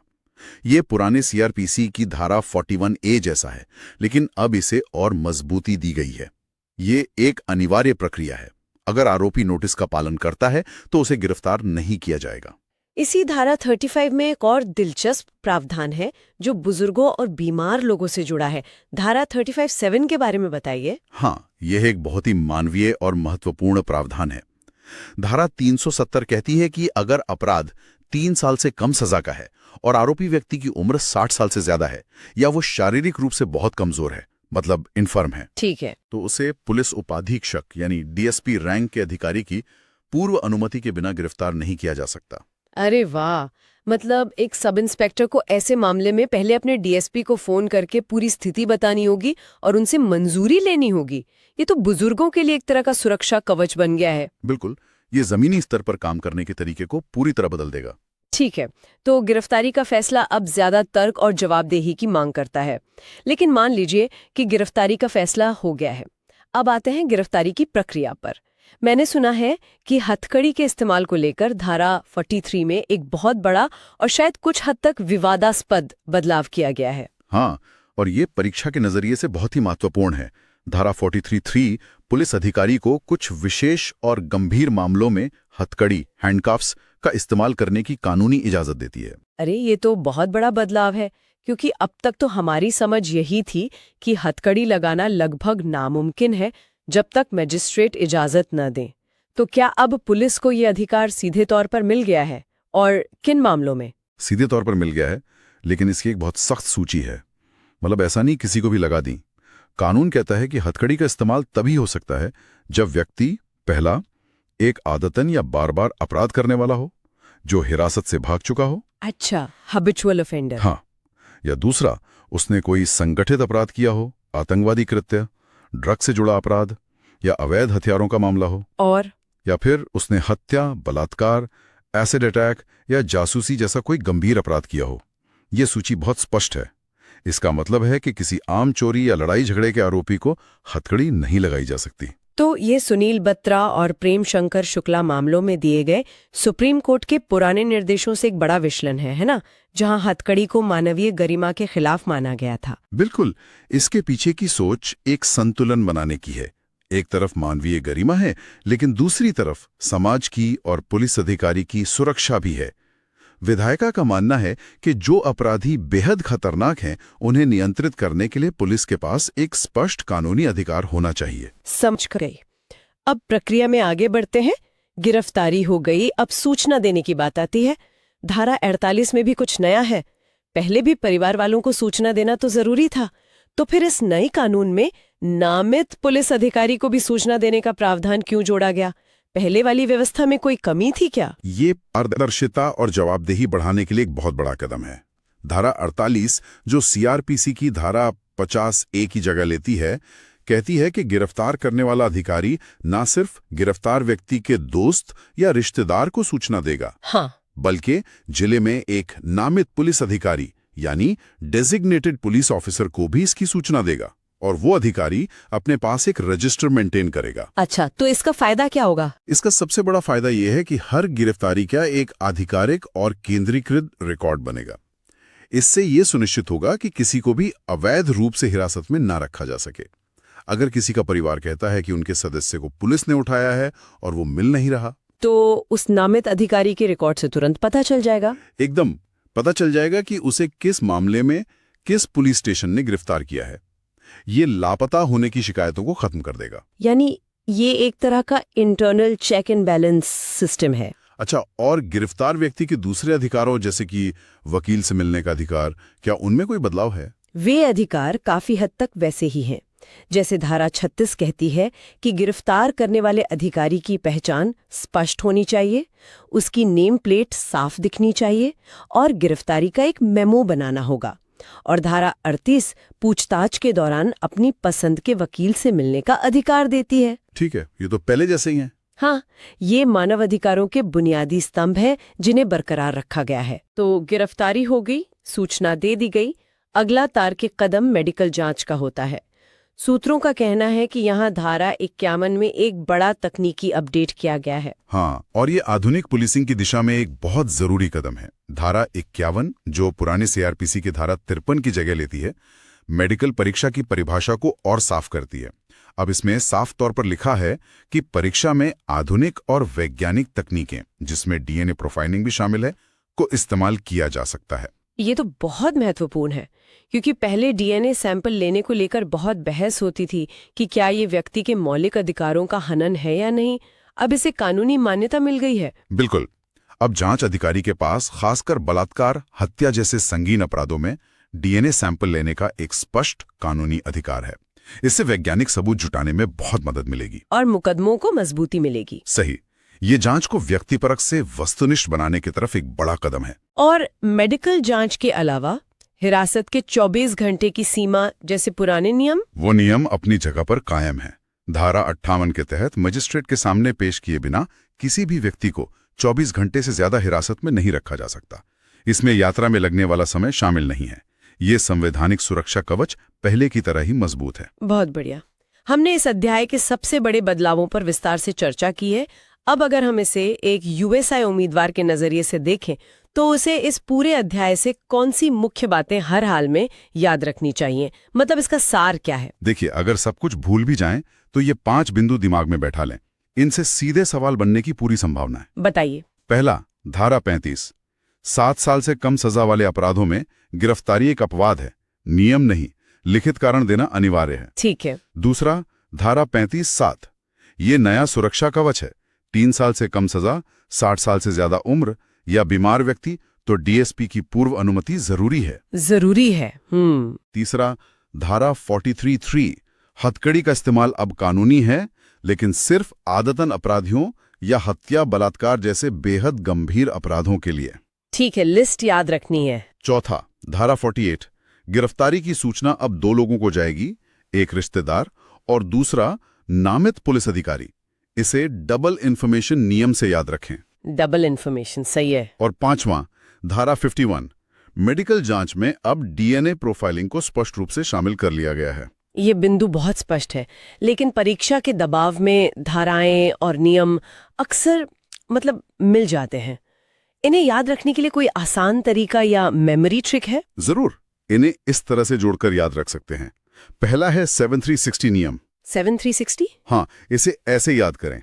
7 साल से कम तो नोटिस, 3 साल से कम और 60 से ज्यादा उम्र तो डीएसपी की अनुमति। 7360 ये कोड की तरह याद हो जाएगा। हाँ, ये अच्छा तरीका है। दूसरा है हथकड़ी लिस्ट। बस दिमाग में एक तस्वीर बनाइए कि हथकड़ी सिर्फ उन लोगों के लिए है जो समाज के लिए बड़ा खतरा है। आतंकवादी, हत्यारे, बलात्कारी, आम चोर या लड़ाई करने वालों के लिए नहीं। ठीक है। और तीसरा, जैसा मैंने पहले कहा, डबल इन्फो। धारा 48 आते ही याद आना चाहिए कि अब सूचना 2 जगह देनी है। यह बहुत कारगर तरीका है। अब सबसे अहम बात, इस अध्याय से परीक्षा में किस तरह के सवाल बन सकते हैं? अगर हम कुछ उदाहरण देखें तो उम्मीदवारों को बहुत मदद मिलेगी। बिल्कुल। चलिए कुछ संभावित सवालों पर नजर डालते हैं। पहला सवाल, बीएनएसएस की किस धारा के तहत 60 वर्ष से अधिक आयु के व्यक्ति को 2 वर्ष की सजा वाले अपराध में गिरफ्तार करने के लिए पुलिस उपाधीक्षक यानी डीएसपी की पूर्व अनुमति आवश्यक है? अच्छा। विकल्प होंगे A 35(1), B 35(3), C 35(7) या D 44(3). यहाँ हमारा 7360 नियम काम आएगा, तो जवाब है C 35(7). एकदम सही। अब दूसरा सवाल, बीएनएसएस की धारा 43(3) के अनुसार निम्न में से किस आरोपी को गिरफ्तार करते समय हथकड़ी का उपयोग किया जा सकता है? विकल्प हैं A एक व्यक्ति जो आदतन अपराधी है और पहले हिरासत से भाग चुका है, B पहली बार चोरी का आरोपी, C शांति भंग करने वाला व्यक्ति या D इन सभी को। इसमें तो हथकड़ी लिस्ट काम आएगी, तो सही जवाब A ही होगा, क्योंकि ये सीधे तौर पर कानून में लिखा है। बिल्कुल सही। एक और सवाल देखते हैं। बीएनएसएस की धारा 48 के तहत गिरफ्तारी की सूचना गिरफ्तार व्यक्ति के मित्र या रिश्तेदार के अलावा और किसे देना अनिवार्य है? विकल्प A जिला मजिस्ट्रेट, B पुलिस अधीक्षक SP, C जिले के नामित पुलिस अधिकारी, D मानवाधिकार आयोग। इसका जवाब है C जिले के नामित पुलिस अधिकारी। ये हमारा डबल इन्फो का नियम है। सही पकड़ा। ये उदाहरण बहुत स्पष्ट करते हैं कि सिर्फ रटना काफी नहीं, बल्कि प्रावधानों को समझना जरूरी है। आखिर में परीक्षा से परे जाकर बात करते हैं। एक नया सब इंस्पेक्टर जब अपनी पहली पोस्टिंग पर थाने जाएगा तो इन बदलावों का जमीन पर प्रैक्टिकल पुलिसिंग में क्या असर होगा? देखिए, जमीनी स्तर पर ये एक सब इंस्पेक्टर के काम करने के तरीके को पूरी तरह बदल देगा। कल्पना कीजिए, एक एसआई को एक चोरी के मामले में 65 साल के एक बुजुर्ग पर शक है। पहले वो उन्हें सीधे गिरफ्तार कर सकते थे, लेकिन अब उन्हें पहले अपने डीएसपी से अनुमति लेनी होगी। हाँ, और वजह बतानी होगी। हर गिरफ्तारी, खासकर 7 साल से कम वाले मामलों में, का कारण केस डायरी में विस्तार से लिखना होगा। सिर्फ शक के आधार पर गिरफ्तारी नहीं हो पाएगी। और हथकड़ी का इस्तेमाल करते समय भी? हाँ, उस समय भी ये स्पष्ट करना होगा कि आरोपी धारा 43(3) की श्रेणी में क्यों आता है। ये एक एसआई के काम में दिमागी मेहनत और जवाबदेही को बहुत बढ़ा देता है। तो कुल मिलाकर बीएनएसएस का चैप्टर 5 गिरफ्तारी की प्रक्रिया में जवाबदेही, मानवाधिकार और वैज्ञानिक जांच पर पहले से कहीं ज्यादा जोर देता है। ये शक्ति के साथ साथ जिम्मेदारी को भी बढ़ाता है। बिल्कुल, ये बदलाव पुलिस शक्तियों और नागरिक अधिकारों के बीच एक बेहतर संतुलन बनाने की कोशिश है। ये पुलिसिंग को और ज्यादा प्रोफेशनल, पारदर्शी और सबूत आधारित बनाने की दिशा में एक बहुत बड़ा कदम है। अंत में सभी उम्मीदवारों के लिए एक विचारणीय प्रश्न छोड़ जाते हैं। क्या हथकड़ी के इस्तेमाल को कुछ मामलों में कानूनी मान्यता देने से पुलिस की दक्षता बढ़ेगी या इसके दुरुपयोग का खतरा भी पैदा होगा? एक भावी पुलिस अधिकारी के रूप में इस शक्ति का संतुलन कैसे बनाया जाएगा? इसी विचार के साथ व्यक्तियों की गिरफ्तारी पर यह गहन चर्चा यहीं समाप्त होती है। आज हम भारतीय नागरिक सुरक्षा संहिता यानी बीएनएसएस 2023 पर हमारी खास श्रृंखला को आगे बढ़ा रहे हैं, जो विशेष रूप से उत्तर प्रदेश सब इंस्पेक्टर परीक्षा की तैयारी कर रहे उम्मीदवारों के लिए है। हमारा लक्ष्य है इस नए कानून की जटिलताओं को एक सरल, परीक्षा केंद्रित तरीके से समझना। आज हम 3 बेहद महत्वपूर्ण अध्यायों पर चर्चा करेंगे। ये वो प्रक्रियात्मक उपकरण हैं जो किसी भी जांच की रीढ़ होते हैं। हम बात करेंगे अध्याय 6 की, जो किसी को अदालत में हाजिर करवाने की प्रक्रियाओं से जुड़ा है। इसमें धारा 63 से 93 शामिल है। ठीक है। फिर हम अध्याय 7 देखेंगे, जो सबूत के तौर पर चीजों को पेश करवाने की प्रक्रियाओं के बारे में है। यानी धारा 94 से 110 और अंत में अध्याय 8 जो अंतर्राष्ट्रीय आपराधिक मामलों में सहयोग से संबंधित है, धारा 111 से 124। बिल्कुल, ये अध्याय किसी भी पुलिस अधिकारी के लिए अपनी जांच को आगे बढ़ाने और सबूत इकट्ठा करने के बुनियादी औजार हैं। तो चलिए सीधे मुद्दे पर आते हैं और अध्याय 6 से शुरू करते हैं। जरूर। इसका शीर्षक है हाजिर होने के लिए विवश करने हेतु प्रक्रियाएं। मतलब सरल शब्दों में ये उन तरीकों के बारे में है जिनसे कानून किसी व्यक्ति को अदालत में पेश होने के लिए मजबूर करता है। सही कहा। और यहीं पर हमें पहला बड़ा बदलाव देखने को मिलता है।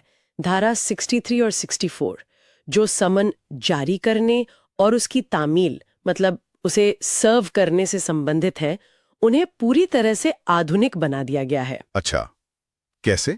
BNSS अब साफ तौर पर कहता है कि समन लिखित रूप के अलावा एन्क्रिप्टेड या किसी अन्य इलेक्ट्रॉनिक रूप में भी जारी किया जा सकता है। और धारा 64 के तहत इसे व्यक्तिगत रूप से देने के साथ साथ इलेक्ट्रॉनिक संचार के माध्यम से भी सर्व किया जा सकता है। एक मिनट, इसका मतलब है कि अब ईमेल या शायद एक सुरक्षित मैसेजिंग ऐप पर भेजा गया समन भी कानूनी रूप से वैध होगा? पुराने CRPC की तुलना में ये कितना बड़ा बदलाव है? ये एक बहुत बड़ा और जरूरी बदलाव है। पुराने कानून में इलेक्ट्रॉनिक माध्यमों का कोई स्पष्ट उल्लेख नहीं था, जिससे बहुत भ्रम और देरी होती थी। हाँ, ये तो होता था। अब कानून ने तकनीक को अपना लिया है। सोचिए, एक गवाह जो दूसरे शहर में है, उसे अब ज़मन तुरंत भेजा जा सकता है। इससे अदालती प्रक्रिया में लगने वाला समय काफी कम हो जाएगा। ये तो जांच की गति के लिए बहुत अच्छा है, लेकिन हम सब जानते हैं कि कई बार अपराधी समन या वारंट की परवाह नहीं करते और फरार हो जाते हैं। तो ऐसे भगोड़ों के लिए क्या प्रावधान है? क्या इसमें भी कोई नयापन है? हाँ, बिल्कुल। और यहाँ पर BNSS एक बहुत शक्तिशाली नया कॉन्सेप्ट लेकर आया है। धारा 84 जो फरार व्यक्ति के लिए उद्घोषणा से संबंधित है, वो काफी हद तक पुराने CRPC की धारा 82 जैसी ही है। व्यक्ति को 30 दिन के भीतर पेश होने के लिए कहा जाता है। ठीक है, लेकिन असली बदलाव है धारा 84 के सबसेक्शन 4 में। मैंने भी इसके बारे में सुना है। ये घोषित अपराधी या प्रोक्लेम्ड ऑफेंडर की नई परिभाषा देता है। लेकिन पहले भी तो भगोड़ों के खिलाफ प्रावधान थे। इस नए प्रावधान में असल शक्ति क्या है जो पहले नहीं थी? बहुत अच्छा सवाल है। देखिए, पहले प्रोक्लेम्ड ऑफेंडर का टैग कुछ ही अपराधों तक सीमित था, लेकिन अब धारा 84(4) के तहत अगर कोई व्यक्ति गंभीर अपराधों में पेश होने से बच रहा है, और यहाँ गंभीर अपराधों का मतलब है ऐसे अपराध जिनकी सजा 10 साल से ज्यादा, आजीवन कारावास या मृत्युदंड है। अच्छा, यानी बड़े अपराध। हाँ, तो अदालत उसे घोषित अपराधी घोषित कर सकती है। इसकी 2 बड़ी शक्तियां हैं। पहली, ये समाज को एक स्पष्ट संदेश देता है कि ये व्यक्ति एक गंभीर अपराधी है, और दूसरी, ये पुलिस को ऐसे व्यक्ति के खिलाफ कठोर कदम उठाने के लिए अधिक कानूनी आधार देता है, जिसमें उसकी संपत्ति की कुर्की भी शामिल है। ये एक साधारण फरार व्यक्ति से कहीं ज्यादा गंभीर टैग है। और अगर ये घोषित अपराधी इतना शातिर है कि देश छोड़कर ही भाग जाए, तब क्या?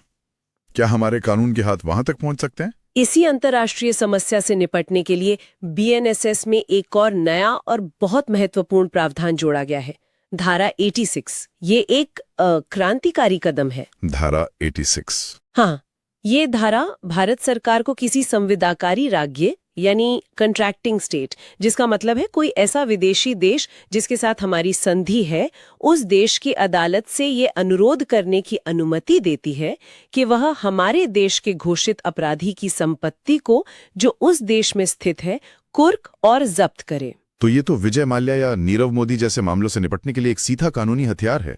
ये अंतर्राष्ट्रीय सहयोग के जरिए अपराधियों पर शिकंजा कसने में मदद करेगा। तो अगर हम अध्याय 6 का सार निकालें तो एक UPI उम्मीदवार को परीक्षा के लिए किन बातों पर ध्यान देना चाहिए? देखिए, 3 मुख्य बातें हैं जिन्हें बिल्कुल नहीं भूलना है। पहला, समन का डिजिटलीकरण यानी इलेक्ट्रॉनिक समन और उसकी तामील, धारा 63 और 64 के तहत। ठीक है। दूसरा, घोषित अपराधी की नई और व्यापक अवधारणा, खास तौर पर गंभीर अपराधों के लिए, धारा 84(4) में। और तीसरा, विदेश में मौजूद संपत्ति को कुर्क करने की नई शक्ति, धारा 86 के जरिए। इसे याद रखने के लिए एक छोटी सी ट्रिक हो सकती है। ई समन से भागे तो पीओ मतलब प्रोक्लेम्ड ऑफेंडर घोषित और फॉरेन प्रॉपर्टी जब्त। बिल्कुल सही। अब इसी से जुड़ा एक सवाल जो परीक्षा में आ सकता है, बीएनएसएस की किस धारा के तहत घोषित अपराधी की नई अवधारणा जोड़ी गई है?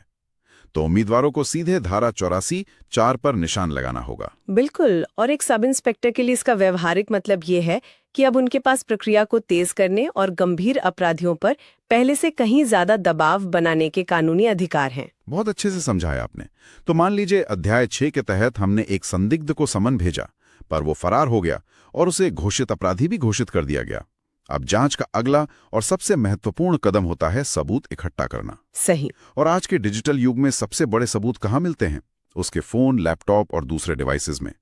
यहीं पर अध्याय 7 की भूमिका इतनी महत्वपूर्ण हो जाती है, जिसका शीर्षक है चीजों को पेश करने के लिए विवश करने हेतु प्रक्रियाएं। आपने बिल्कुल सही तरीके से दोनों अध्यायों को जोड़ा है।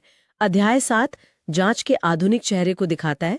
इसकी शुरुआत ही होती है धारा 94 से, जो किसी दस्तावेज या चीज को पेश करने के लिए समन से संबंधित है।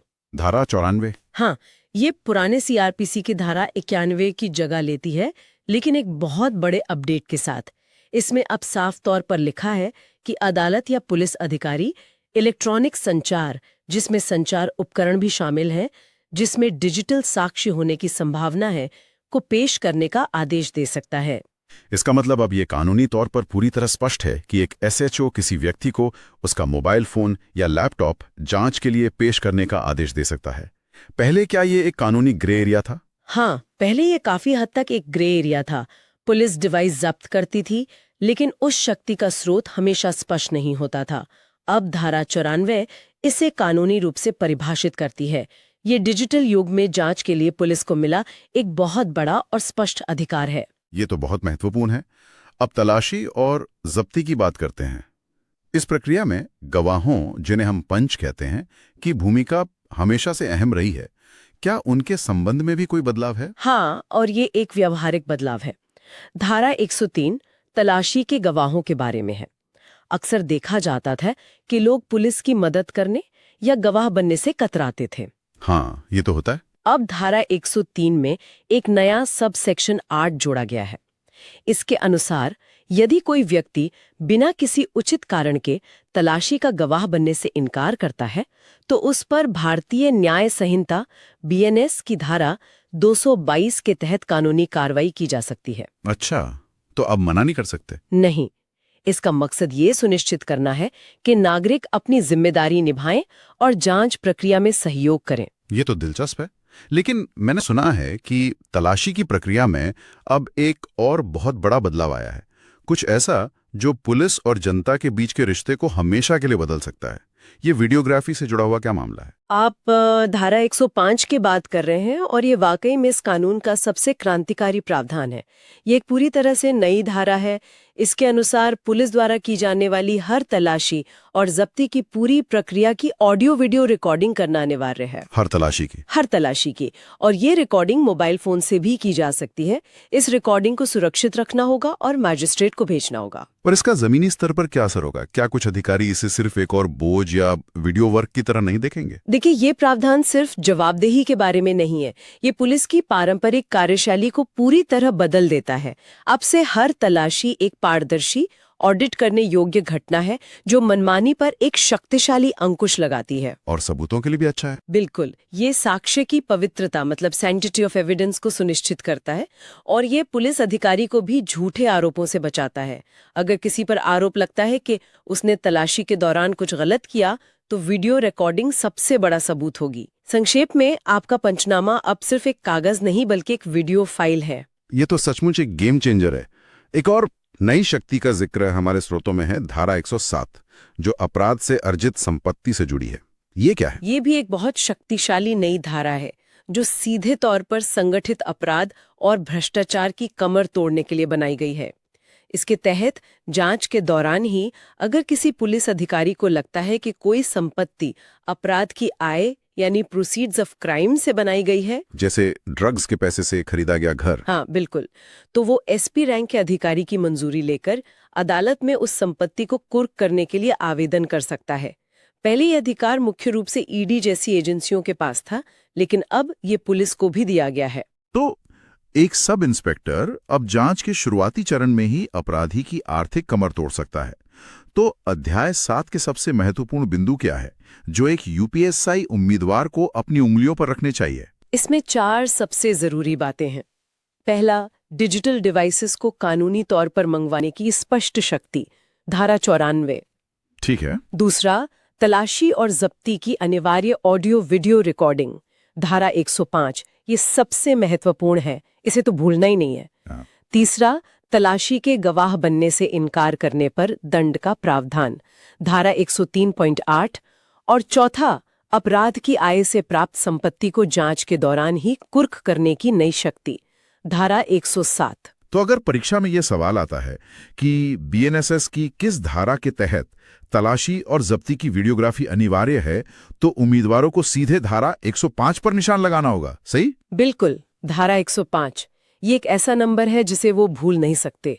इसका व्यावहारिक मतलब ये है कि एक सब इंस्पेक्टर का मोबाइल फोन अब सिर्फ संचार का साधन नहीं बल्कि एक कानूनी साक्ष्य रिकॉर्डिंग उपकरण भी है। सही। और इस प्रक्रिया में की गई एक छोटी सी गलती, जैसे वीडियोग्राफी ना करना, अदालत में पूरे केस को कमजोर कर सकती है। हमने देखा कि पुलिस के पास अब देश के अंदर जांच के लिए कितने शक्तिशाली डिजिटल और प्रक्रियात्मक उपकरण हैं, लेकिन अपराधी और उनका पैसा अब वैश्विक हो गए हैं। क्या हो अगर जांच का सिरा भारत की सीमाओं के बाहर जा रहा हो? क्या हमारे कानून हवाई अड्डे पर ही रुक जाते हैं? मुझे लगता है ये हमें सीधे अध्याय 8 की तरफ ले जाता है। आपका ये ट्रांजिशन बिल्कुल सटीक है। अध्याय 8, जिसका नाम है पारस्परिक व्यवस्थाएं और जो धारा 111 से 124 तक है, इसी सवाल का जवाब देता है। यह अध्याय आपराधिक मामलों में अंतर्राष्ट्रीय सहयोग के बारे में है। तो ये भी नया है। मोटे तौर पर यह पुराने सीआरपीसी की धारा 105A से 105L के प्रावधानों को ही आगे बढ़ाता है। इसका मुख्य उद्देश्य भारत और दूसरे देशों के बीच जांच में एक दूसरे की मदद करना है। तो इसकी मुख्य प्रक्रियाएं क्या हैं? मान लीजिए किसी मामले की जांच के लिए हमें किसी दूसरे देश से सबूत चाहिए, तो क्या प्रक्रिया होगी? उसके लिए धारा 112 है। यदि किसी भारतीय मामले की जांच के लिए विदेश में किसी व्यक्ति की जांच करने या कोई सबूत इकट्ठा करने की जरूरत है, तो भारतीय अदालत उस देश की संबंधित अदालत या जज को एक अनुरोध पत्र, जिसे लेटर ऑफ रिक्वेस्ट कहते हैं, भेज सकती है। और अगर किसी विदेशी देश को भारत में ऐसी किसी मदद की जरूरत हो? उसके लिए धारा 113 है, जो धारा 112 का ठीक उल्टा है। जब किसी विदेशी देश की अदालत को भारत में किसी जांच की जरूरत होती है, तो वे यहाँ की अदालत को अनुरोध पत्र भेज सकते हैं और हमारी जांच एजेंसियां उनकी मदद करेंगी। ठीक है। इसी तरह धारा 115 संपत्ति की कुर्की या जब्ती में अंतर्राष्ट्रीय सहायता से संबंधित है। तो इस अध्याय को याद रखने का सबसे सरल तरीका क्या होगा? इसे याद रखना बहुत आसान है। ये पूरा अध्याय अंतर्राष्ट्रीय सहयोग के बारे में है। इसकी 2 मुख्य धाराएं हैं। धारा 112 जब हम जांच के लिए अनुरोध बाहर भेजते हैं, और धारा 113 जब जांच के लिए अनुरोध बाहर से आता है। ये तो काफी सीधा है। तो क्या एक सब इंस्पेक्टर के लिए ये अध्याय उतना ही महत्वपूर्ण है जितने पिछले 2? रोजमर्रा के मामलों में शायद नहीं। एक सब इंस्पेक्टर शायद ही कभी लेटर ऑफ रिक्वेस्ट ड्राफ्ट कर रहा हो, लेकिन बड़े और संगठित अपराधों जैसे आतंकवाद, ड्रग ट्रैफिकिंग या बड़े आर्थिक घोटालों में जहां अपराधी पैसा या सबूत विदेश में होते हैं, वहां ये अध्याय पूरी जांच की दिशा तय करता है। तो जानकारी होना जरूरी है। हाँ, इस प्रक्रिया की जानकारी होना हर आधुनिक पुलिस अधिकारी के लिए जरूरी है, ताकि वे जान सकें कि उनकी जांच की पहुंच सीमाओं के पार भी है। बहुत खूब। आज की हमारी चर्चा से ये बिल्कुल साफ है कि बीएनएसएस सिर्फ पुराने कानून में कुछ बदलाव नहीं है, बल्कि ये पुलिसिंग के तरीके में एक बुनियादी बदलाव की मांग करता है। बिल्कुल। प्रक्रियाओं का डिजिटलीकरण, पारदर्शिता पर जोर और जांच के लिए नई शक्तियां, ये सब इसी ओर इशारा करते हैं। हाँ, और इससे ये भी स्पष्ट होता है कि भविष्य का सब इंस्पेक्टर सिर्फ एक पारंपरिक जांचकर्ता नहीं हो सकता। सही कहा। उसे एक टेक्नोलीगल अन्वेषक बनना होगा, जिसे डिजिटल साक्ष्य, फोरेंसिक प्रक्रिया और इन नए कानूनों की गहरी समझ हो। बीएनएसएस एक अटूट डिजिटल और फोरेंसिक श्रृंखला बनाने पर जोर देता है, जिसका पालन करना हर गंभीर जांच के लिए अनिवार्य होगा। बिल्कुल। और अंत में सभी उम्मीदवारों के लिए एक विचार छोड़कर जाते हैं। एक सब इंस्पेक्टर के तौर पर धारा 105 के तहत तलाशी की वीडियोग्राफी करने का आपका एक छोटा सा सही कदम आपके केस को कितना मजबूत बना सकता है। वहीं दूसरी ओर धारा 94 के तहत किसी का डिजिटल डिवाइस जब्त करते समय प्रक्रिया का पालन ना करना आपके करियर के लिए कितना जोखिम भरा हो सकता है। इन नए अधिकारों के साथ बहुत बड़ी जिम्मेदारी भी आती है। ये एक महत्वपूर्ण प्रश्न है जिस पर हर भावी पुलिस अधिकारी को विचार करना चाहिए। अगली बार हम बीएनएसएस के कुछ और महत्वपूर्ण अध्यायों पर चर्चा करेंगे। तब तक अपनी तैयारी जारी रखें। जय हिंद। भारतीय नागरिक सुरक्षा संहिता 2023 पर हमारी खास चर्चा में आपका स्वागत है, जो यूपीएसआई परीक्षा की तैयारी करने वालों के लिए तैयार की गई है। आज हम पुलिसिंग के उस पहलू पर बात करेंगे जो सबसे ज्यादा चुनौतीपूर्ण और जरूरी है, अपराध को होने से पहले ही रोक देना। बिल्कुल। हम अक्सर पुलिस को अपराध होने के बाद एक्शन लेते हुए देखते हैं, मतलब एफआईआर, जांच, गिरफ्तारी। लेकिन असली पुलिसिंग वो है जहां समाज में शांति बनी रहे और अपराध की नौबत ही ना आए। बीएनएसएस में इसी निवारक पुलिसिंग यानी प्रिवेंटिव पुलिसिंग को लेकर मजबूत प्रावधान किए गए हैं। तो आज हम एक सब इंस्पेक्टर की शक्तियों को 3 स्तरों पर देखेंगे।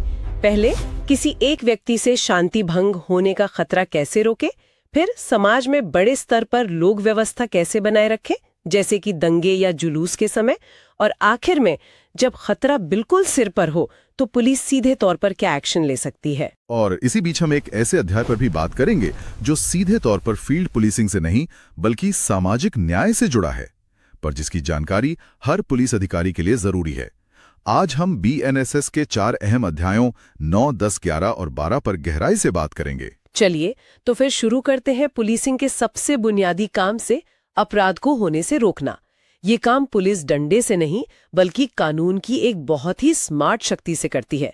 यही है अध्याय 9, शांति बनाए रखने और सदाचार के लिए सुरक्षा, जिसमें धारा 125 से 143 तक के प्रावधान हैं। सुनने में ये बहुत भारी लगता है, पर असल में इसका कॉन्सेप्ट क्या है? इसका कॉन्सेप्ट बहुत सरल है। ये अध्याय पुलिस या अदालत को दंड देने की शक्ति नहीं बल्कि भविष्य में शांति भंग होने से रोकने की शक्ति देता है। और ध्यान देने वाली बात यह है कि ये सारी शक्तियां ज्यादातर कार्यपालक मजिस्ट्रेट यानी एग्जीक्यूटिव मैजिस्ट्रेट को दी गई हैं, जुडिशियल मैजिस्ट्रेट को नहीं। अच्छा, ऐसा क्यों? ऐसा इसलिए है क्योंकि ये मामले कानून व्यवस्था और प्रशासन से जुड़े हैं, न कि किसी अपराध के ट्रायल से। ये एक प्रशासनिक निवारक कार्रवाई है। अच्छा, तो इसे एक उदाहरण से समझते हैं। बिल्कुल। मान लीजिए एक गांव में चुनाव के बाद 2 गुटों में तनाव है। एक व्यक्ति है जो चुनाव तो हार गया लेकिन अब खुलेआम धमकी दे रहा है, उस पर कौन सी धारा लगेगी? बहुत अच्छा सवाल है। यहाँ पे धारा 126 काम आएगी। जब किसी कार्यपालक मजिस्ट्रेट को पुलिस रिपोर्ट या किसी और सोर्स से ये सूचना मिलती है कि कोई व्यक्ति शांति भंग कर सकता है, तो वो उसे बुलाकर कारण बताओ नोटिस जारी कर सकते हैं कि तुमसे 1 साल के लिए शांति बनाए रखने का बॉन्ड क्यों न भरवाया जाए। तो ये एक तरह की चेतावनी है। बिल्कुल, एक तरह की कानूनी चेतावनी। पुराने सीआरपीसी की धारा 107 में भी यही प्रावधान था। और मान लीजिए उसी गांव में एक पुराना बदमाश है जिसका 10 साल से यही काम रहा है, दंगा भड़काना, वसूली करना, मतलब वो आदतन अपराधी है। क्या उसके लिए कोई अलग ज्यादा सख्त प्रावधान है? बिल्कुल, उसके लिए है धारा 129, जो खास तौर पर आदतन अपराधियों मतलब हैबिचुअल ऑफेंडर्स के लिए है।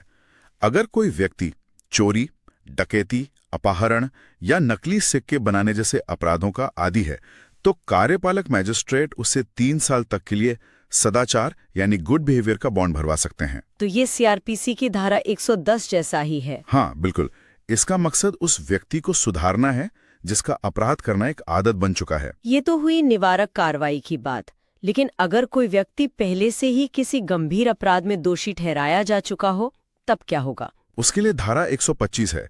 अगर कोई व्यक्ति दंगा, हमला या शांति भंग से जुड़े किसी अपराध के लिए दोषी पाया जाता है, तो ट्रायल कोर्ट सजा सुनाते समय ही उसे 3 साल तक के लिए शांति बनाए रखने का बॉन्ड भरने का आदेश दे सकता है। मतलब सजा के साथ साथ एक अतिरिक्त शर्त। जी बिल्कुल। इस पूरे अध्याय में बीएनएसएस कोई बड़ा प्रक्रियात्मक बदलाव भी लाया है? कुछ ऐसा जो परीक्षा के लिए जानना बेहद जरूरी हो? हाँ, और ये इस अध्याय का सबसे बड़ा और सबसे महत्वपूर्ण बदलाव है। यह है धारा 135(6). पहले इस सीआरपीसी में इन मामलों की जांच के लिए कोई समय सीमा नहीं थी। केस सालों साल चलते रहते थे। हाँ, और जिस व्यक्ति के खिलाफ कार्रवाई शुरू हुई है वो परेशान होता रहता था। सही कहा, लेकिन अब ऐसा नहीं होगा। वाह, ये तो बहुत बड़ा बदलाव है। इसका मतलब अब प्रशासन को जवाबदेह बना दिया गया है। पहले तो ये मामले सालों तक लटकते रहते थे और एक तरह से उत्पीड़न का जरिया बन जाते थे। क्या जमीन पर इससे वाकई फर्क पड़ेगा? बिल्कुल, उम्मीद तो यही है। धारा 135(6) साफ कहती है कि मैजिस्ट्रेट को जांच शुरू होने की तारीख से 6 महीने के अंदर इसे पूरा करना होगा। अगर 6 महीने में जांच पूरी नहीं होती तो वो केस अपने आप खत्म माना जाएगा। अच्छा, इससे पुलिस और मैजिस्ट्रेट दोनों पर समय पर काम पूरा करने का दबाव बनेगा और नागरिकों को बेवजह की परेशानी से राहत मिलेगी। ये परीक्षा के लिहाज से एक हाई वैल्यू पॉइंट है। तो संक्षेप में इस अध्याय से एक एसआई एस्पिरेंट को क्या मुख्य बातें याद रखनी चाहिए और इसे याद रखने का कोई आसान तरीका? 3 बातें। पहली, ये शक्तियां कार्यपालक मजिस्ट्रेट के पास हैं। दूसरी, आदतन अपराधियों से 3 साल का बॉन्ड लिया जा सकता है। और तीसरी, सबसे जरूरी, धारा 135(6) के तहत अब जांच की समय सीमा 6 महीने है। इसे याद रखने के लिए आप सोच सकते हैं, शांति के लिए 126 का बॉन्ड, 6 महीने में जांच पूरी, 135(6). और एक एसआई के तौर पर इसका जमीनी इस्तेमाल कैसे होगा? देखिए, एक एसआई अपनी बीट का क्या कहते हैं, राजा होता है। उसे पता होता है कि उसके इलाके में कौन कौन शरारती तत्व हैं, किन लोगों में पुरानी दुश्मनी है या कौन चुनाव के समय माहौल बिगाड़ सकता है। एसआई का काम है ऐसे लोगों की लिस्ट बनाना, उनकी गतिविधियों पर नजर रखना और समय रहते एक रिपोर्ट बनाकर कार्यपालक मजिस्ट्रेट को भेजना, ताकि धारा 126 के तहत निवारक कार्यवाही शुरू की जा सके। ये प्रोएक्टिव पुलिसिंग का बेहतरीन उदाहरण है। तो ये तो हुई समाज में शांति बनाए रखने की बात, लेकिन कई बार अशांति घर के अंदर भी होती है और वहां पुलिस की भूमिका सीधी न होकर भी बहुत जरूरी हो जाती है। इसी से जुड़ा है हमारा अगला अध्याय 10, पत्नियों, संतान और माता पिता के भरण पोषण के लिए आदेश, धारा 144 से 147। हाँ, ये आपराधिक कानून का एक सामाजिक न्याय वाला चेहरा है। बीएनएसएस की धारा 144 काफी हद तक पुराने सीआरपीसी की मशहूर धारा 125 जैसी ही है।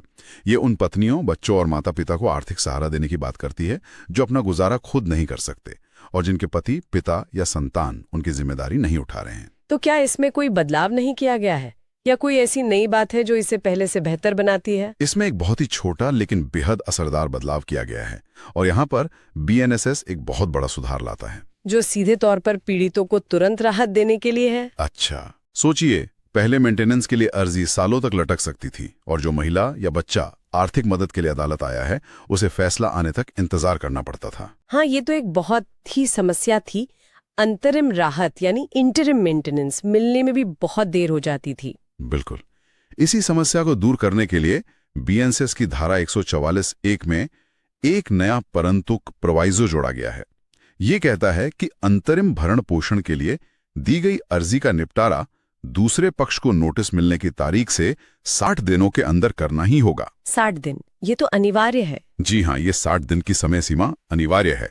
ये सिर्फ एक प्रक्रियात्मक बदलाव नहीं है, ये उन लोगों के लिए एक लाइफलाइन है जिन्हें तुरंत आर्थिक मदद की जरूरत होती है। ये तो सच में एक बहुत ही जरूरी और मानवीय बदलाव है। जी, तो इस अध्याय से परीक्षा के लिए सबसे महत्वपूर्ण बिंदु यही 60 दिन की समय सीमा है। जी हाँ, अगर आपको कुछ याद रखना है तो बस ये, बीएनएसएस 144, मेंटेनेंस अब 60 दिन में फास्ट। परीक्षा में सीधा सवाल आ सकता है कि बीएनएसएस के तहत अंतरिम भरण पोषण के आवेदन का निपटारा नोटिस तामील होने के कितने दिनों के भीतर किया जाना चाहिए?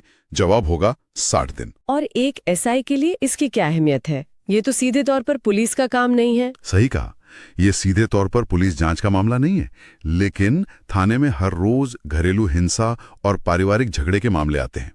अगर एक एसआई को इस कानून की जानकारी है तो वो पीड़ित महिला या बुजुर्ग माता पिता को सही सलाह दे सकता है, उन्हें उनके अधिकारों के बारे में बता सकता है। ये जानकारी मध्यस्थता करने और पीड़ित को सही दिशा दिखाने में बहुत काम आती है। तो मेंटेनेंस वाला कानून पीड़ित को आर्थिक सुरक्षा देता है। अब वापस फील्ड पुलिसिंग पर आते हैं, जहां एक एसआई को किसी एक व्यक्ति को नहीं बल्कि हजारों लोगों की भीड़ को संभालना होता है। ये हमें अध्याय 11 पर लाता है, लोक व्यवस्था और प्रशांति बनाए रखना, धारा 148 से 167। ये अध्याय 1 एसआई के काम का आधार है। इसमें पुलिस और कार्यपालक मजिस्ट्रेट को वो शक्तियां दी गई हैं जिससे वो भीड़ को नियंत्रित करते हैं और लोक शांति बनाए रखते हैं। जैसे धारा 144 जो कहती है कि कोई कार्यपालक मजिस्ट्रेट या एसएचओ किसी भी गैर कानूनी सभा मतलब अनलॉफुल असेंबली को तितर-बितर होने का आदेश दे सकता है। और इसी अध्याय में वो मशहूर धारा भी थी जिसे आम लोग धारा 144 के नाम से जानते हैं, उसका बीएनएसएस में क्या हुआ है? ये परीक्षा के लिए एक बहुत ही महत्वपूर्ण पॉइंट है। सीआरपीसी की धारा 144 को अब बीएनएसएस की धारा 163 ने प्रतिस्थापित कर दिया है।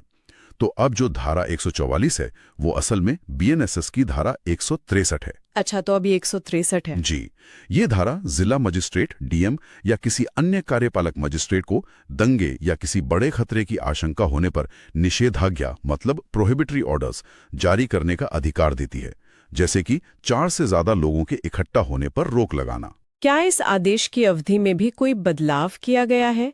क्योंकि अक्सर ये आरोप लगता था कि सरकारें इसे अनिश्चित काल के लिए बढ़ाती रहती हैं। हाँ, और बीएनएसएस ने यहाँ पर स्थिति को बहुत साफ कर दिया है।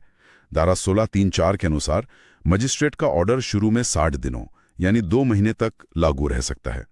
अगर राज्य सरकार को लगता है कि खतरा अभी भी बना हुआ है तो वो इसे और बढ़ा सकती है, लेकिन कुल अवधि किसी भी हालत में 6 महीने से ज्यादा नहीं होगी। तो अब ये साफ है, 6 महीने से ज्यादा नहीं। बिल्कुल। सीआरपीसी में भी अवधि 2 महीने थी, लेकिन बीएनएसएस ने 60 दिन और अधिकतम 6 महीने की सीमा तय करके सारी अस्पष्टता खत्म कर दी है। तो अब इसे याद रखना भी आसान है। पुराना 144, अब नया 163 है, अवधि 60 दिन, अधिकतम 6 महीने। बिल्कुल। इससे जुड़े क्या सवाल बन सकते हैं? 2 सीधे सवाल बन सकते हैं। पहला, बीएनएसएस की कौन सी धारा सीआरपीसी की धारा 144 के समान है? उत्तर, धारा 163। दूसरा, धारा 163 के तहत जारी आदेश को राज्य सरकार द्वारा कुल कितनी अधिकतम अवधि के लिए बढ़ाया जा सकता है?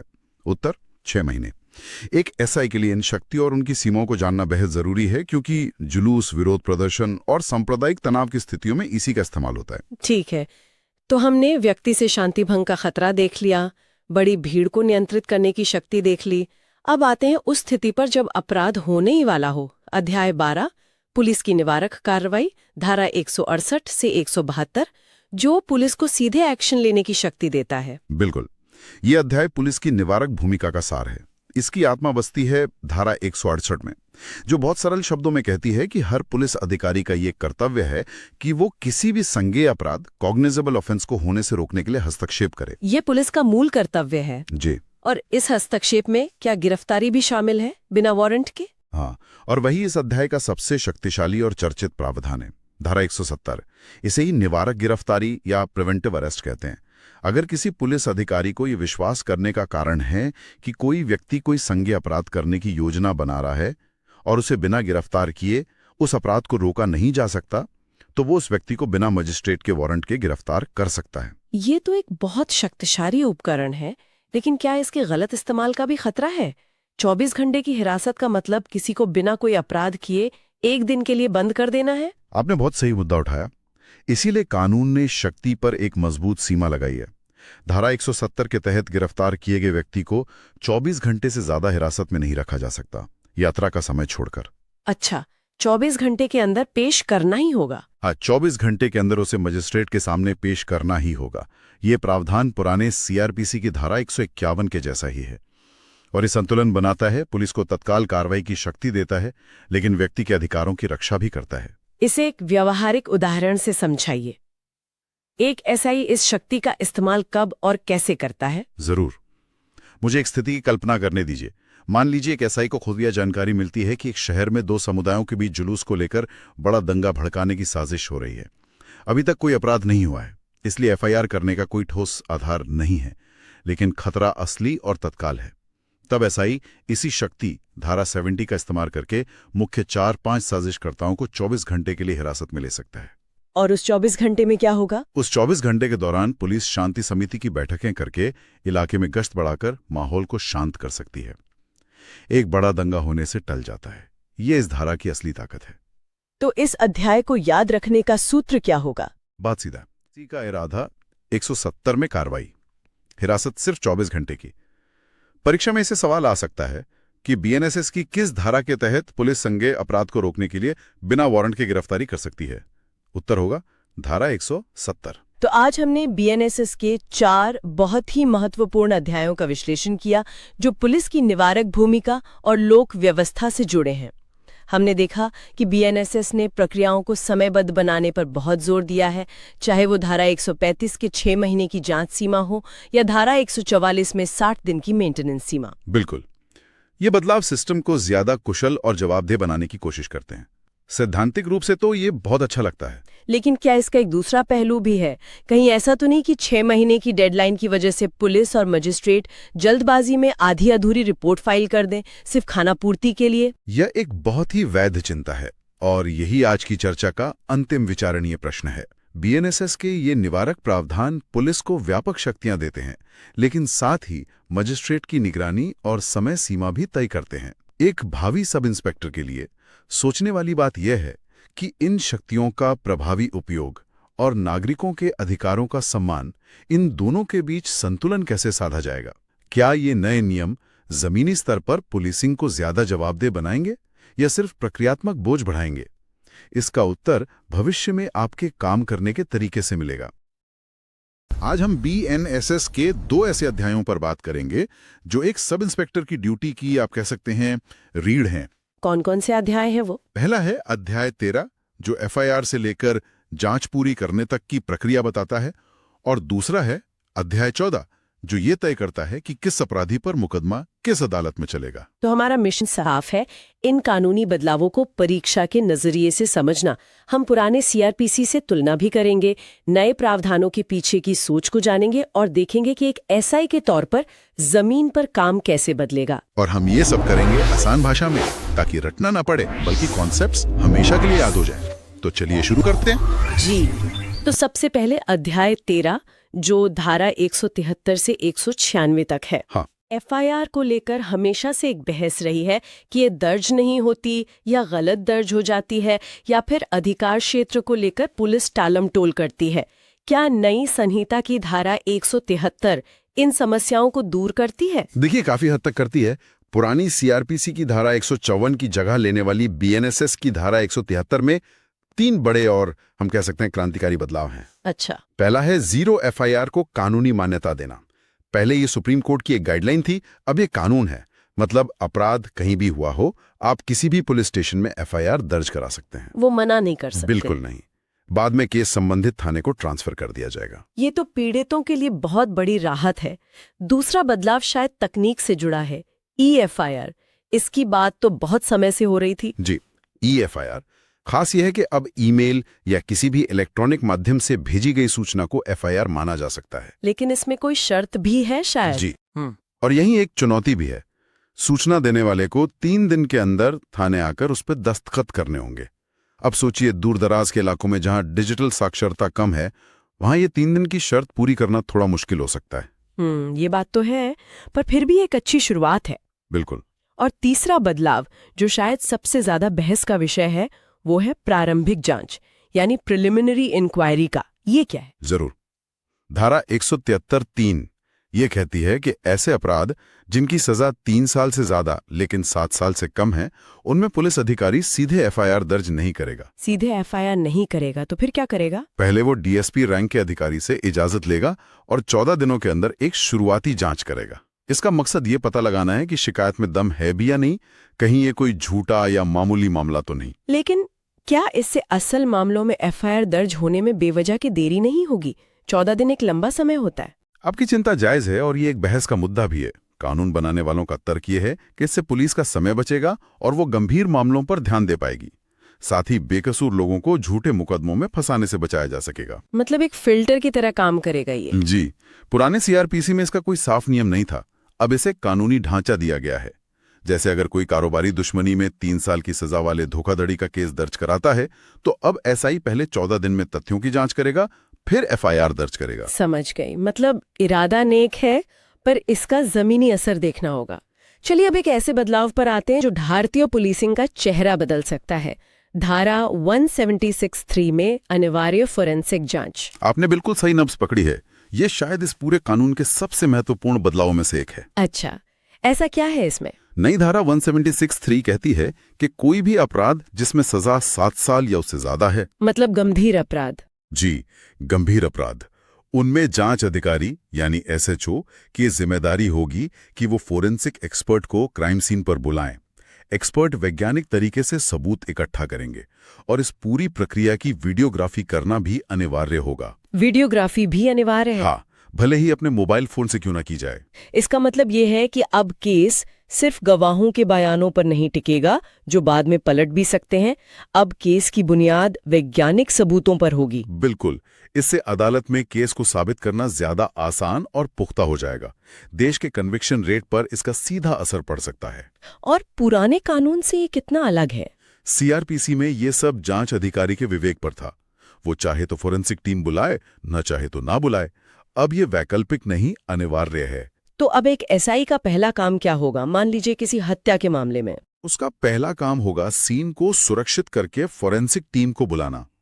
सबूत इकट्ठा करने का काम एक्सपर्ट करेंगे और एसआई को बस पूरी प्रक्रिया को रिकॉर्ड करना है।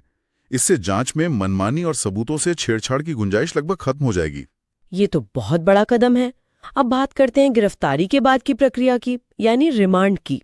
धारा 187 में भी एक रणनीतिक बदलाव किया गया है। जी, सीआरपीसी की धारा 167 के मुकाबले बीएनएसएस की धारा 187(2) जांच अधिकारी को ज्यादा लचीलापन देती है। वो कैसे? नियम यह है कि आरोपी को 15 दिन तक पुलिस कस्टडी में रखा जा सकता है। पहले ये 15 दिन की कस्टडी गिरफ्तारी के तुरंत बाद एक साथ ही लेनी पड़ती थी। अच्छा, मतलब एक ही बार में 15 दिन की कस्टडी लेनी होती थी। हाँ, लेकिन अब कुल 15 दिन की पुलिस कस्टडी को जांच की शुरुआती अवधि, जो अपराध के हिसाब से 60 या 90 दिन होती है, उसके पहले 40 या 60 दिनों के दौरान टुकड़ों में लिया जा सकता है। मतलब अब जांच अधिकारी अपनी रणनीति बना सकता है। पहले आरोपी से शुरुआती जानकारी ली, फिर सबूत इकट्ठा किए और फिर उन सबूतों के आधार पर दोबारा कस्टडी लेके पूछताछ की। ये तो जांच का पूरा खेल ही बदल देगा। आपने एकदम सही समझा। मान लीजिए एक एसआई ने एक साइबर फ्रॉड के आरोपी को पकड़ा और 5 दिन की कस्टडी ली। पूछताछ में आरोपी ने कुछ ऑनलाइन खातों की जानकारी दी। एसआई ने उसे न्यायिक हिरासत में भेज दिया और खातों की फॉरेंसिक जांच कराई। 15 दिन बाद रिपोर्ट आई जिसमें नए सुराग मिले। अब एसआई कोर्ट से आरोपी को वापस बची हुई 10 दिन की पुलिस कस्टडी में ले सकता है, ताकि उन नए सबूतों पर पूछताछ कर सके। जी, ये सबूत आधारित जांच को बहुत बढ़ावा देगा। वाकई ये गेम चेंजर है। जांच में टेक्नोलॉजी का इस्तेमाल और पारदर्शिता बढ़ाने के लिए और भी कुछ बदलाव हैं, जैसे ऑडियो वीडियो रिकॉर्डिंग को लेकर। हाँ, ये भी एक अहम पहलू है। धारा 180 के तहत अब गवाहों के बयान ऑडियो वीडियो माध्यम से रिकॉर्ड किए जा सकते हैं। इससे क्या फायदा होगा? इससे बाद में उनके मुकरने की संभावना कम हो जाएगी। इसी तरह धारा 185 कहती है कि पुलिस जब भी कहीं तलाशी या जब्ती करेगी तो उस प्रक्रिया की भी ऑडियो वीडियो रिकॉर्डिंग की जा सकती है। तो इससे पुलिस पर लगने वाले झूठे आरोपों से भी बचाव होगा और प्रक्रिया पारदर्शी बनेगी। बिल्कुल। और पुलिस की जवाबदेही तय करने के लिए क्या किया गया है, क्योंकि ज्यादा ताकत के साथ ज्यादा जिम्मेदारी भी आती है। इसके लिए 2 बहुत महत्वपूर्ण प्रावधान हैं। पहला, धारा 193, जो कहती है कि जांच अधिकारी को 90 दिनों के अंदर पीड़ित या शिकायतकर्ता को जांच की प्रगति के बारे में बताना होगा। मतलब उन्हें अंधेरे में नहीं रखा जा सकेगा। जी। और दूसरा, धारा 196 में एक बहुत बड़ा बदलाव है। पहले पुलिस हिरासत में किसी की मौत, गुमशुदगी या बलात्कार के मामले की जांच एग्जीक्यूटिव मजिस्ट्रेट जैसे एसडीएम करते थे। और अब ये जांच अनिवार्य रूप से जुडिशियल मजिस्ट्रेट करेंगे। ये न्यायपालिका की सीधी निगरानी में होगा, जिससे जांच की निष्पक्षता बढ़ेगी। तो अध्याय 13 का निचोड़ ये है कि जांच को ज्यादा वैज्ञानिक, तकनीकी रूप से उन्नत, पारदर्शी और जवाबदेह बनाया गया है। हमारे एस्पिरेंट्स के लिए मुख्य बातें क्या होंगी जिन्हें याद रखना जरूरी है? कुछ चीजें तो बिल्कुल रट लेनी चाहिए। पहली, प्रारंभिक जांच। 3 से 7 साल की सजा वाले अपराधों के लिए 14 दिन की समय सीमा और डीएसपी की अनुमति जरूरी। ये है धारा 173(3). ठीक है। दूसरी, अनिवार्य फोरेंसिक। 7 साल से ज्यादा सजा वाले अपराधों के लिए यह है धारा 176(3). और रिमांड? हाँ, पुलिस कस्टडी। 15 दिन की कस्टडी अब टुकड़ों में ली जा सकती है। यह है धारा 187(2). और आखिर में, पुलिस हिरासत में मौत की जांच अब जुडिशियल मजिस्ट्रेट करेंगे। यह है धारा 196। इसे याद रखने का कोई मजेदार तरीका, कोई ट्रिक? एक छोटी सी ट्रिक बना सकते हैं। जैसे 173(3) में 3 आता है, तो याद रखें 3 से 7 साल की सजा वाले मामलों में। अच्छा। 176(3) को याद रखें 7 साल से ऊपर फोरेंसिक जरूरी सुपर। और 187 2 में 2 आता है, तो याद रखें कस्टडी के 2 या उससे ज्यादा टुकड़े हो सकते हैं। बढ़िया है। और अगर हम कुछ संभावित सवालों की बात करें जो परीक्षा में आ सकते हैं? सीधे सवाल बन सकते हैं, जैसे पहला, बीएनएसएस की किस धारा के तहत प्रारंभिक जांच का प्रावधान है और उसकी समय सीमा क्या है? उत्तर होगा धारा 173(3) 14 दिन। दूसरा, 7 साल से अधिक की सजा वाले अपराधों में फॉरेंसिक साक्ष्य संग्रह की वीडियोग्राफी किस धारा के तहत अनिवार्य है? उत्तर धारा 176(3). और तीसरा, पुलिस हिरासत में मृत्यु की जांच बीएनएसएस के तहत कौन करेगा? इसका उत्तर है न्यायिक मजिस्ट्रेट। तो अध्याय 13 ने जांच को जमीन पर बहुत मजबूत बना दिया है। लेकिन जांच के बाद सबसे बड़ा सवाल आता है अधिकार क्षेत्र का, यानी जुरिस्डिक्शन का। केस चलेगा कहाँ? खासकर आज के डिजिटल अपराधों के दौर में यहीं पर अध्याय 14 एक बहुत बड़ी उलझन को सुलझाता है ना? बिल्कुल। अध्याय 14, जो धारा 197 से 209 तक है, इसी सवाल का जवाब देता है। इसका सामान्य नियम जो धारा 197 में है वो बहुत सीधा है। ट्रायल आमतौर पर उसी अदालत में होगा जिसके इलाके में अपराध हुआ है। ये नई धारा 202 लाई गई है जो इलेक्ट्रॉनिक कम्युनिकेशन से जुड़े अपराधों के बारे में है। हाँ, ये आज के समय की सबसे बड़ी जरूरत थी।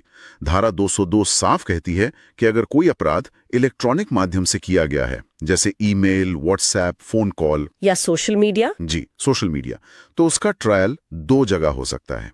एक, जहां से वो कम्युनिकेशन भेजा गया था, और दूसरा जहां उसे प्राप्त किया गया था। इसका एक उदाहरण देकर समझाएं तो और साफ हो जाएगा। जरूर। मान लीजिए मुंबई में बैठा कोई ठग लखनऊ में रहने वाले किसी व्यक्ति को फोन करके उसके बैंक खाते की जानकारी ले लेता है और पैसे निकाल लेता है। ठीक है। पुराने कानून के हिसाब से एफआईआर और केस का ट्रायल मुंबई में होना चाहिए था, क्योंकि अपराधी वहां है। अब लखनऊ वाले पीड़ित के लिए बार बार मुंबई जाना कितना मुश्किल और खर्चीला होता। सही बात है। लेकिन अब धारा 202 के तहत लखनऊ में भी एफआईआर दर्ज हो सकती है और वहीं की अदालत में ट्रायल भी चल सकता है, क्योंकि अपराध का असर और कम्युनिकेशन लखनऊ में प्राप्त हुआ। तो ये पुलिस के लिए भी एक बड़ी राहत है। अब एक एसआई को ये सोचकर केस टालने की जरूरत नहीं पड़ेगी कि अपराधी दूसरे राज्य में बैठा है। निश्चित रूप से वो सीधे एफआईआर दर्ज करके जांच शुरू कर सकता है। इससे पीड़ितों का न्याय व्यवस्था में भरोसा भी बढ़ेगा। और परीक्षा के लिए अध्याय 14 से सबसे जरूरी क्या है? परीक्षा के लिए अध्याय 14 से बस यही एक नई धारा, धारा 202, सबसे महत्वपूर्ण है। सवाल सीधा आएगा, बीएनएसएस की कौन सी नई धारा इलेक्ट्रॉनिक माध्यम से किए गए अपराधों के ट्रायल के स्थान से संबंधित है? और उत्तर होगा धारा 202। जी। तो आज हमने बीएनएसएस के 2 बहुत ही महत्वपूर्ण अध्यायों को समझा।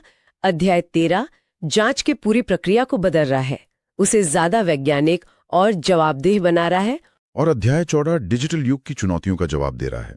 कुल मिलाकर ये बदलाव एक सब इंस्पेक्टर की भूमिका को सिर्फ एक पेपर मैनेजर या दरोगा से बदलकर एक टेक्नो लीगल इन्वेस्टिगेटर में तब्दील कर रहे हैं।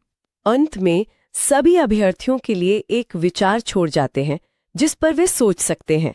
सोचें कि जांच की हर स्टेज पर अनिवार्य वीडियोग्राफी और फोरेंसिक सबूतों पर निर्भरता से पुलिस की जवाबदेही और जनता का विश्वास कैसे बदलेगा। और एक सब इंस्पेक्टर के तौर पर, हाँ, एक सब इंस्पेक्टर के तौर पर इस नई पारदर्शी कार्यप्रणाली के लिए खुद को मानसिक और तकनीकी रूप से कैसे तैयार किया जा सकता है। ये सिर्फ एक कानूनी बदलाव नहीं है, ये पुलिसिंग के कल्चर में एक बदलाव है। इसी सवाल के साथ आज का ये सत्र समाप्त होता है। आपकी तैयारी के लिए शुभकामनाएं। आज हम पुलिस की जांच और अदालत की कार्यवाही के बीच के सबसे जरूरी पुल पर बात करने वाले हैं, यानी वो पड़ाव जहां एक सब इंस्पेक्टर की चार्जशीट कोर्ट की दहलीज पर पहुंचती है। बिल्कुल। अक्सर ये समझा जाता है कि एक जांच अधिकारी का काम चार्जशीट दाखिल करते ही खत्म हो गया है, लेकिन असल में यहीं से केस की असली परीक्षा शुरू होती है। ये समझना कि कोर्ट में कार्यवाही कैसे शुरू होती है और मुकदमा कैसे आगे बढ़ता है, एक मजबूत केस के लिए बेहद जरूरी है। तो चलिए इसी सफर को समझते हैं। आज हम एक सब इंस्पेक्टर की नजर से एक केस की यात्रा पर चलेंगे। मान लीजिए उन्होंने एक सरकारी अधिकारी के खिलाफ भ्रष्टाचार का एक मजबूत मामला बनाया है, सारे सबूत जुटा लिए हैं और चार्जशीट तैयार है। पुराने सीआरपीसी सिस्टम में मामला यहीं पर सालों तक मंजूरी के इंतजार में अटक सकता था। बीएनएसएस इस खेल को कैसे बदलता है, यहीं से हम अपनी बात शुरू करेंगे, अध्याय 15 से, जो कार्रवाई शुरू करने की शर्तों से जुड़ा है। ये एक बहुत ही सही शुरुआती बिंदु है, क्योंकि यहीं पर बीएनएसएस ने सबसे बड़े और सबसे जरूरी बदलावों में से एक किया है। हम बात कर रहे हैं अध्याय 15 की धारा 218 की, जो सीआरपीसी की धारा 197 की जगह लेती है। यह लोक सेवकों यानी पब्लिक सर्वेंट्स पर मुकदमा चलाने के लिए सरकार से मिलने वाली मंजूरी या सैंक्शन के बारे में है। अच्छा, ये सैंक्शन वाला मामला। सीआरपीसी में तो इस मंजूरी के लिए कोई समय सीमा थी ही नहीं। हमने देखा है कि कैसे बड़े बड़े मामले सिर्फ इसलिए लटके रहते थे क्योंकि फाइल मंजूरी के लिए किसी दफ्तर में धूल फांक रही होती थी। तो धारा 218 में सबसे बड़ा बदलाव क्या है? सबसे बड़ा और मैं कहूंगा क्रांतिकारी बदलाव है समय सीमा का। अब सरकार को मंजूरी का अनुरोध मिलने के 120 दिनों के अंदर फैसला लेना ही होगा। यह पत्थर की लकीर है। अब अनिश्चित काल तक इंतजार करने का दौर खत्म। 120 दिन? इसका सीधा मतलब है कि सिस्टम में जवाबदेही तय की गई है। ये सुनने में तो बहुत अच्छा लगता है, लेकिन क्या इसका कोई दूसरा पहलू भी है? क्या ऐसा हो सकता है कि अब विभाग दबाव में आकर बिना ठीक से जांचे परखे मंजूरी देने से मना कर दें, सिर्फ 120 दिन की डेडलाइन से बचने के लिए? यह एक बहुत जायज चिंता है, और यहीं पर बीएनएसएस का दूसरा बड़ा दांव सामने आता है, जिसे कहते हैं डीम्ड सैंक्शन। Deemed sanction? हाँ, डीम्ड सैंक्शन इसका मतलब है कि अगर सरकार या संबंधित विभाग 120 दिनों में कोई जवाब नहीं देता, हाँ, तो ये मान लिया जाएगा कि मंजूरी दे दी गई है। कानून की नजर में चुप्पी का मतलब हाँ होगा। वाह, ये तो पूरा समीकरण ही बदल देता है। इसका मतलब अब फाइल को दबाकर बैठा नहीं जा सकता, या तो आपको वजह बताकर मना करना होगा, या फिर 120 दिन बाद मंजूरी अपने आप मिल जाएगी, है ना? बिल्कुल। इससे जांच अधिकारी पर भी एक सकारात्मक दबाव बनेगा कि वो इतनी मजबूत और सबूतों के साथ पुख्ता फाइल भेजे कि विभाग के लिए उसे मना करना मुश्किल हो जाए। अब केस की मजबूती ही उसकी सबसे बड़ी ताकत होगी। कोई उदाहरण दे सकते हैं इसका? जरूर। क्रिमसी के समय में एक मामला था जहां एक सब इंस्पेक्टर ने पूरी जांच कर ली, लेकिन मंजूरी आने में 3 साल लग गए। तब तक क्या हुआ? गवाह मुकर गए, सबूत कमजोर हो गए, केस अदालत में पहुंचने से पहले ही दम तोड़ चुका था। धारा 218 सीधे इसी समस्या पर वार करती है। तो यूपीएसआई उम्मीदवारों के लिए यहाँ सबसे जरूरी बात क्या है? जाहिर है कि 120 डेज की समय सीमा एक सीधा सवाल बन सकता है। हाँ, ये क्लासिक एमसीक्यू बन सकता है, जैसे बीएनएसएस की धारा 218 के तहत लोक सेवक पर अभियोजन की मंजूरी के लिए सरकार को कितने दिन में निर्णय लेना होता है, और जवाब होगा 120 डेज। ठीक है। लेकिन इसके साथ एक और बात याद रखनी जरूरी है। धारा 218 में यह भी साफ किया गया है कि कुछ गंभीर अपराधों के लिए किसी मंजूरी की जरूरत ही नहीं है। जैसे कि यौन उत्पीड़न से जुड़े मामले। अगर किसी सरकारी अधिकारी पर ऐसे आरोप हैं तो पुलिस को सरकार की मंजूरी का इंतजार नहीं करना होगा, वो सीधे कार्रवाई कर सकती है। ठीक है। तो अध्याय 15 का सार ये है कि मंजूरी के लिए 120 दिन की डेडलाइन है और जवाब ना मिलने पर डीम्ड सैंक्शन है। ये एक बहुत बड़ी स्पष्टता है। अब मान लेते हैं कि मंजूरी मिल गई और केस कोर्ट पहुंच गया। यहां से ट्रायल यानी मुकदमे की कार्रवाई शुरू होती है, जो अध्याय 16 से 24 तक फैली है। इस लंबे हिस्से में वो कौन से बड़े बदलाव हैं जो एक सब इंस्पेक्टर के काम पर सीधा असर डालेंगे? यहां भी बीएनएसएस का फोकस प्रक्रिया को तेज और पारदर्शी बनाने पर है। सबसे पहला और अहम बदलाव हमें मिलता है धारा 230 में। धारा 230? जी, जो सीआरपीसी की धारा 207 की जगह लेती है। ये अभियुक्त को पुलिस रिपोर्ट, एफआईआर, गवाहों के बयान और जब्त किए गए सामान की लिस्ट जैसे दस्तावेजों की कॉपी देने के बारे में है। अच्छा, इसमें क्या नया है? ये तो पहले भी होता था। नया है इसमें जुड़ा अनुशासन और तकनीक। बीएनएसएस कहता है कि अभियुक्त के अदालत में पेश होने के 14 दिनों के अंदर उसे ये सारे दस्तावेज मुहैया कराने होंगे। 14 दिन? हाँ, सीआरपीसी में इसके लिए कोई सख्त समय सीमा नहीं थी, जिससे अक्सर देरी होती थी। और दूसरा, इससे भी बड़ा बदलाव ये है कि ये दस्तावेज इलेक्ट्रॉनिक माध्यम से भी दिए जा सकते हैं। इलेक्ट्रॉनिक माध्यम मतलब ईमेल या किसी डिजिटल पोर्टल के जरिए? ये तो प्रक्रिया को बहुत तेज कर देगा। कागजी कार्रवाई का इंतजार नहीं करना पड़ेगा। सही कहा। लेकिन यहाँ एक व्यावहारिक सवाल भी उठता है, जैसा आपने पहले उठाया था। हाँ, डिजिटल डिलीवरी सुनने में तो बहुत अच्छी लगती है, पर क्या हमारे पुलिस स्टेशन और अदालतें इसके लिए तैयार हैं? एक सब इंस्पेक्टर को यह सुनिश्चित करने के लिए क्या करना होगा कि अभियुक्त बाद में ये दावा ना कर दे कि उसे दस्तावेज मिले ही नहीं? हाँ, ये एक बहुत अहम मुद्दा है। अगर दस्तावेज इलेक्ट्रॉनिक रूप से दिए जाते हैं तो क्या इससे मतलब ग्रामीण इलाकों के अभियुक्तों के लिए मुश्किल नहीं होगी, जिनके पास शायद स्मार्टफोन या इंटरनेट की सुविधा न हो, क्या कानून में इसका कोई समाधान है? यहीं पर डिजिटल साक्ष्य का महत्व आता है। बीएनएसएस में इलेक्ट्रॉनिक रिकॉर्ड की प्रामाणिकता पर भी जोर दिया गया है। पुलिस को एक ऐसा सिस्टम बनाना होगा जहां ईमेल डिलीवरी का पक्का रिकॉर्ड हो या एक सुरक्षित पोर्टल हो जहां से दस्तावेज डाउनलोड किए जा सकें और उसका लॉग मेंटेन हो। यह एक सब इंस्पेक्टर के लिए एक नई जिम्मेदारी होगी कि वो डिजिटल सबूतों के लेन देन का भी रिकॉर्ड रखे। और पहुंच की बात? जहां तक पहुंच की बात है, कानून यह नहीं कहता कि सिर्फ डिजिटल माध्यम ही होगा। भौतिक कॉपी का विकल्प हमेशा रहेगा, लेकिन डिजिटल का विकल्प प्रक्रिया को गति देने के लिए है। तो एक जांच अधिकारी के लिए इसका मतलब है कि उन्हें चार्जशीट और सभी दस्तावेज समय पर तैयार रखने होंगे ताकि 14 दिन की सीमा का पालन हो सके। इसमें कोई ढिलाई मामले को शुरुआत में ही कमजोर कर सकती है। एकदम सही। अब इसी गति को बनाए रखने के लिए एक और बदलाव पर आते हैं, जो छोटे मोटे अपराधों से जुड़ा है। हमारे देश की अदालतों पर छोटे छोटे मामलों का बहुत बोझ है।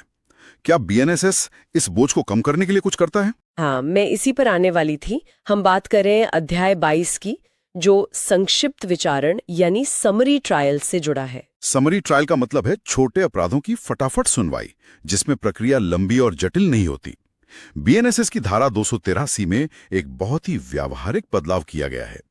पहले सीआरपीसी के तहत अगर 2000 रुपए तक की चोरी होती थी तो उसका निपटारा समरी ट्रायल में हो सकता था। 2000? जी। अब इस लिमिट को बढ़ाकर 20,000 रुपए कर दिया गया है। 20,000 रुपए? इसका मतलब आज के समय में चोरी हुए मोबाइल फोन या ऐसे ही दूसरे छोटे मोटे अपराधों के मामले अब लंबी अदालती प्रक्रिया में नहीं फंसेंगे, उन्हें जल्दी निपटाया जा सकेगा। जी, इससे छोटी अदालतों पर बोझ कम होगा और वो अपना समय और संसाधन ज्यादा गंभीर मामलों पर लगा पाएंगी। एक सब इंस्पेक्टर के लिए इसका मतलब है कि उनके द्वारा जांचे गए ऐसे मामलों में न्याय जल्दी मिलेगा। इसे याद रखना भी आसान है। कैसे? चोरी 20,000 की, सुनवाई समरी हमारी। ये अच्छा है। ये तो बहुत ही तार्किक बदलाव है। अब एक आखिरी और दिलचस्प पहलू पर आते हैं, प्ली बार्गेनिंग। Plea bargaining? हाँ, क्या मामलों को निपटाने का कोई और भी तेज रास्ता है जहां अभियुक्त सहयोग करने को तैयार हो? जरूर है, और उसी रास्ते का नाम है प्ली बार्गेनिंग, जिसका जिक्र अध्याय 23 में है। यह एक ऐसी प्रक्रिया है जहां अभियुक्त अपना जुर्म कबूल कर लेता है और इसके बदले में अदालत उसे कानून के तहत न्यूनतम से भी कम सजा देती है। इससे तो अदालत का बहुत समय बचता होगा। बिल्कुल, अदालत का कीमती समय बचता है, लंबी गवाही और सबूतों की प्रक्रिया से छुटकारा मिलता है। तो इसमें बीएनएसएस ने क्या बदलाव किया है? सीआरपीसी में प्ली बार्गेनिंग की सुविधा तो थी, लेकिन इसके लिए आवेदन कब किया जाए, इसको लेकर कोई स्पष्टता नहीं थी। कई बार इसका इस्तेमाल मुकदमे को लंबा खींचने की एक तरकीब के तौर पर भी होता था। अच्छा। बीएनएसएस ने अब इसमें एक समय सीमा जोड़ दी है। अब प्ली बार्गेनिंग के लिए आवेदन आरोप तय होने यानी फ्रेमिंग ऑफ चार्जेस की तारीख से 30 दिनों के भीतर ही करना होगा। यानी अब ये प्रक्रिया की शुरुआत में ही तय हो जाएगा कि मामला बातचीत से सुलझेगा या पूरे ट्रायल से गुजरेगा। इससे एक अनुशासन आएगा। बिल्कुल, ये अस्पष्टता को खत्म करता है और प्रक्रिया को एक ढांचा देता है।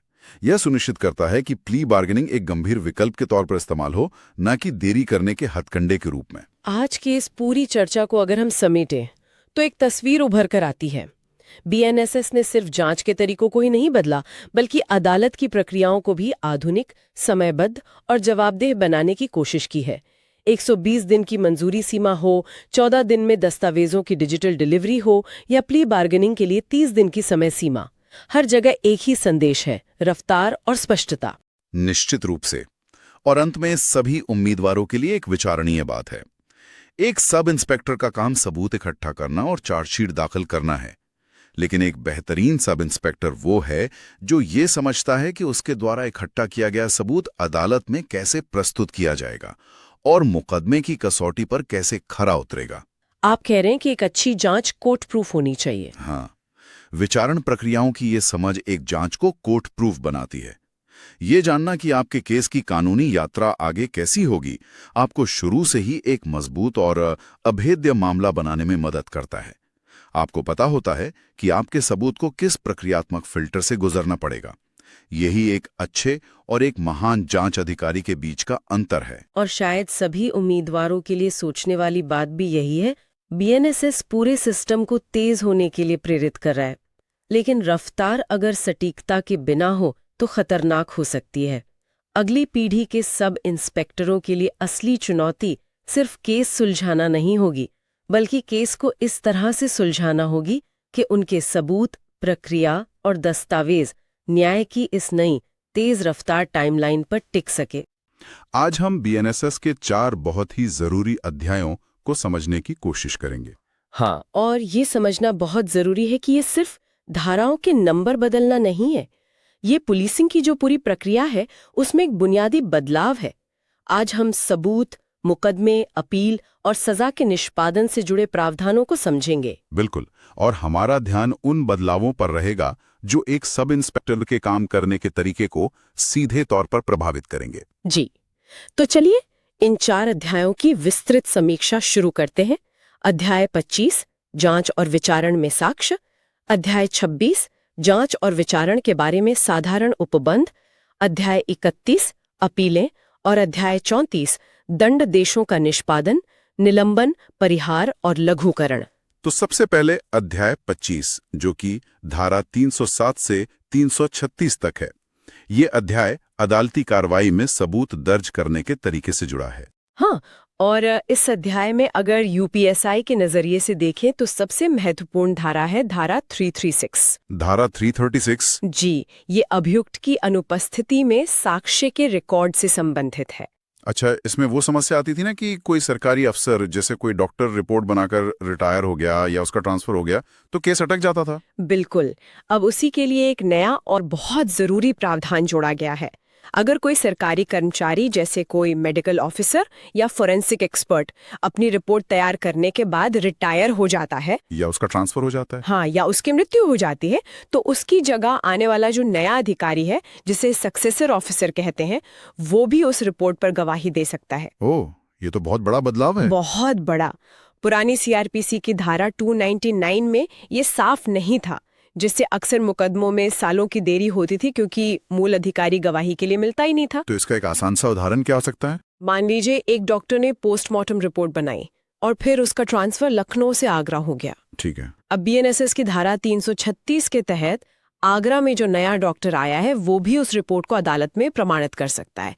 इससे केस नहीं रुकेगा। तो इसका मतलब ये हुआ कि अब अधिकारियों के तबादले या रिटायरमेंट की वजह से केस की रफ्तार धीमी नहीं पड़ेगी। बिल्कुल नहीं पड़ेगी।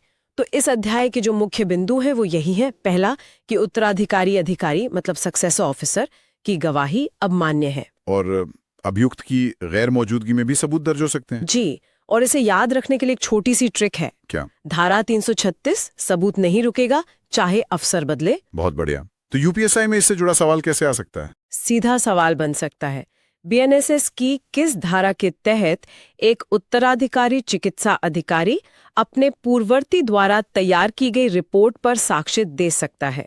और उत्तर होगा धारा 336। एकदम सही। और एक पुलिस वाले के लिए इसका मतलब यह है कि अब जांच अधिकारियों या विशेषज्ञों के ट्रांसफर या रिटायरमेंट के कारण मामले लटकेंगे नहीं। मतलब अदालती प्रक्रिया में तेजी आएगी। निश्चित रूप से।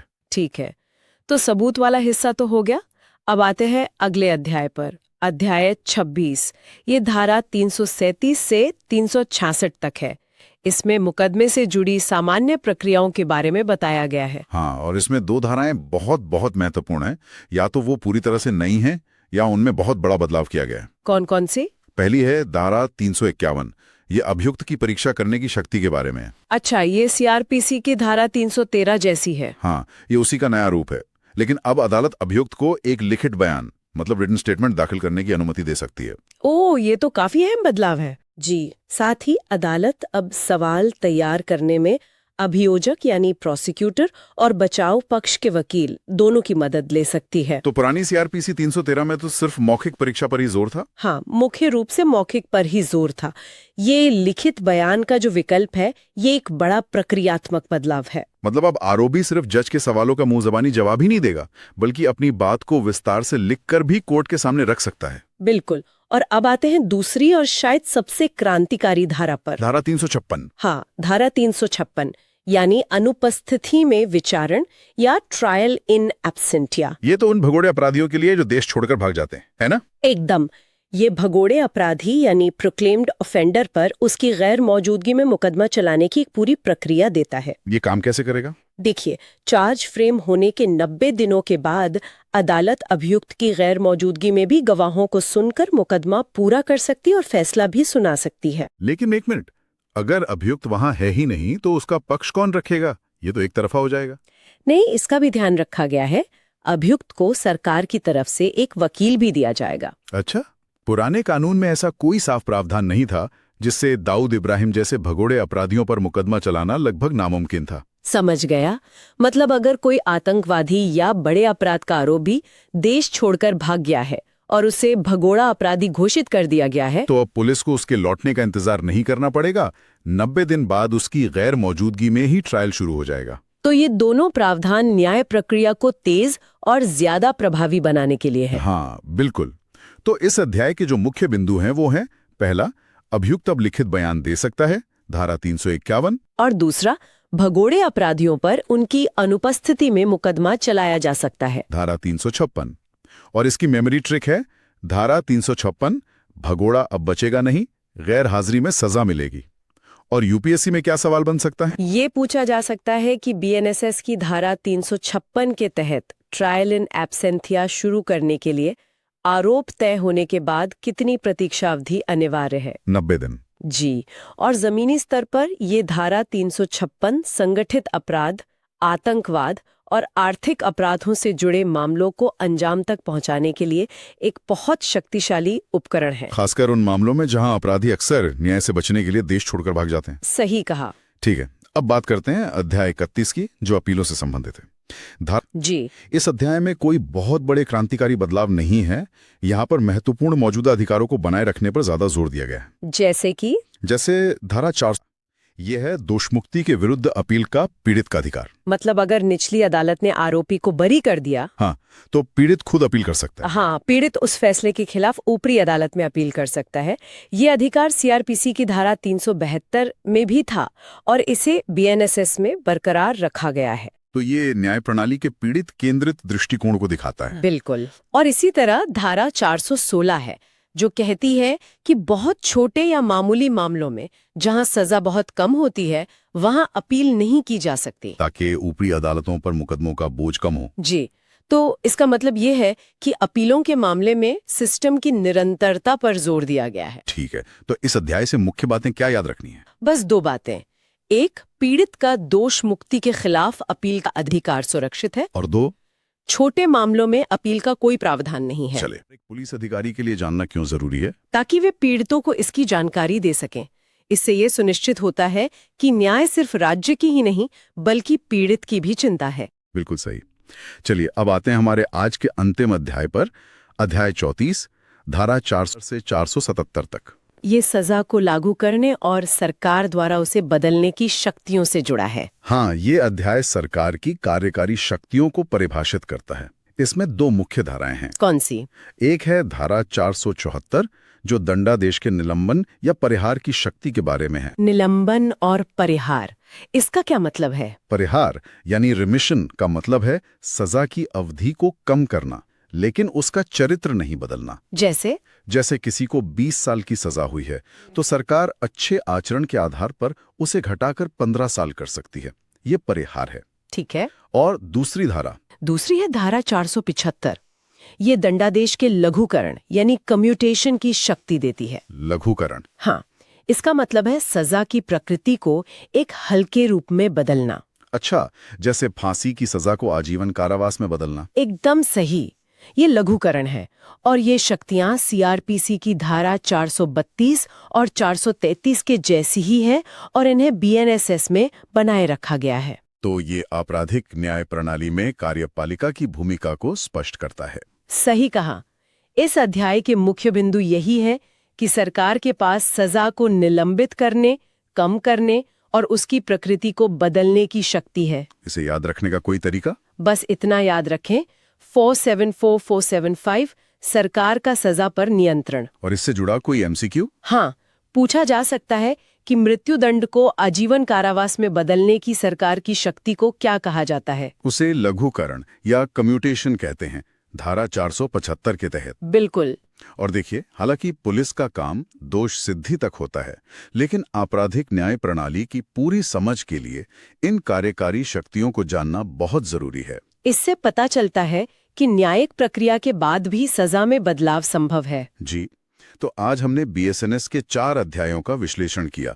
हमने देखा कि कैसे सबूतों को सुव्यवस्थित किया गया है। अध्याय 25 में, भगोड़े अपराधियों के लिए नई ट्रायल प्रक्रिया बनाई गई है। अध्याय 26 में, अपीलों में महत्वपूर्ण अधिकारों को बनाए रखा गया है। अध्याय 31 में, और सजा पर सरकार की शक्तियों को परिभाषित किया गया है अध्याय 34 में। हाँ, और इन अध्यायों को एक साथ देखने पर बीएनएसएस का एक दोहरा उद्देश्य साफ होता है। वो क्या? एक तरफ ये ट्रायल एंड एब्सेंटिया जैसी आधुनिक और आक्रामक प्रक्रियाएं लाता है ताकि भगोड़ों से निपटा जा सके, और दूसरी तरफ यह पीड़ित के अपील के अधिकार जैसे न्याय के मूल सिद्धांतों को बनाए रखता है।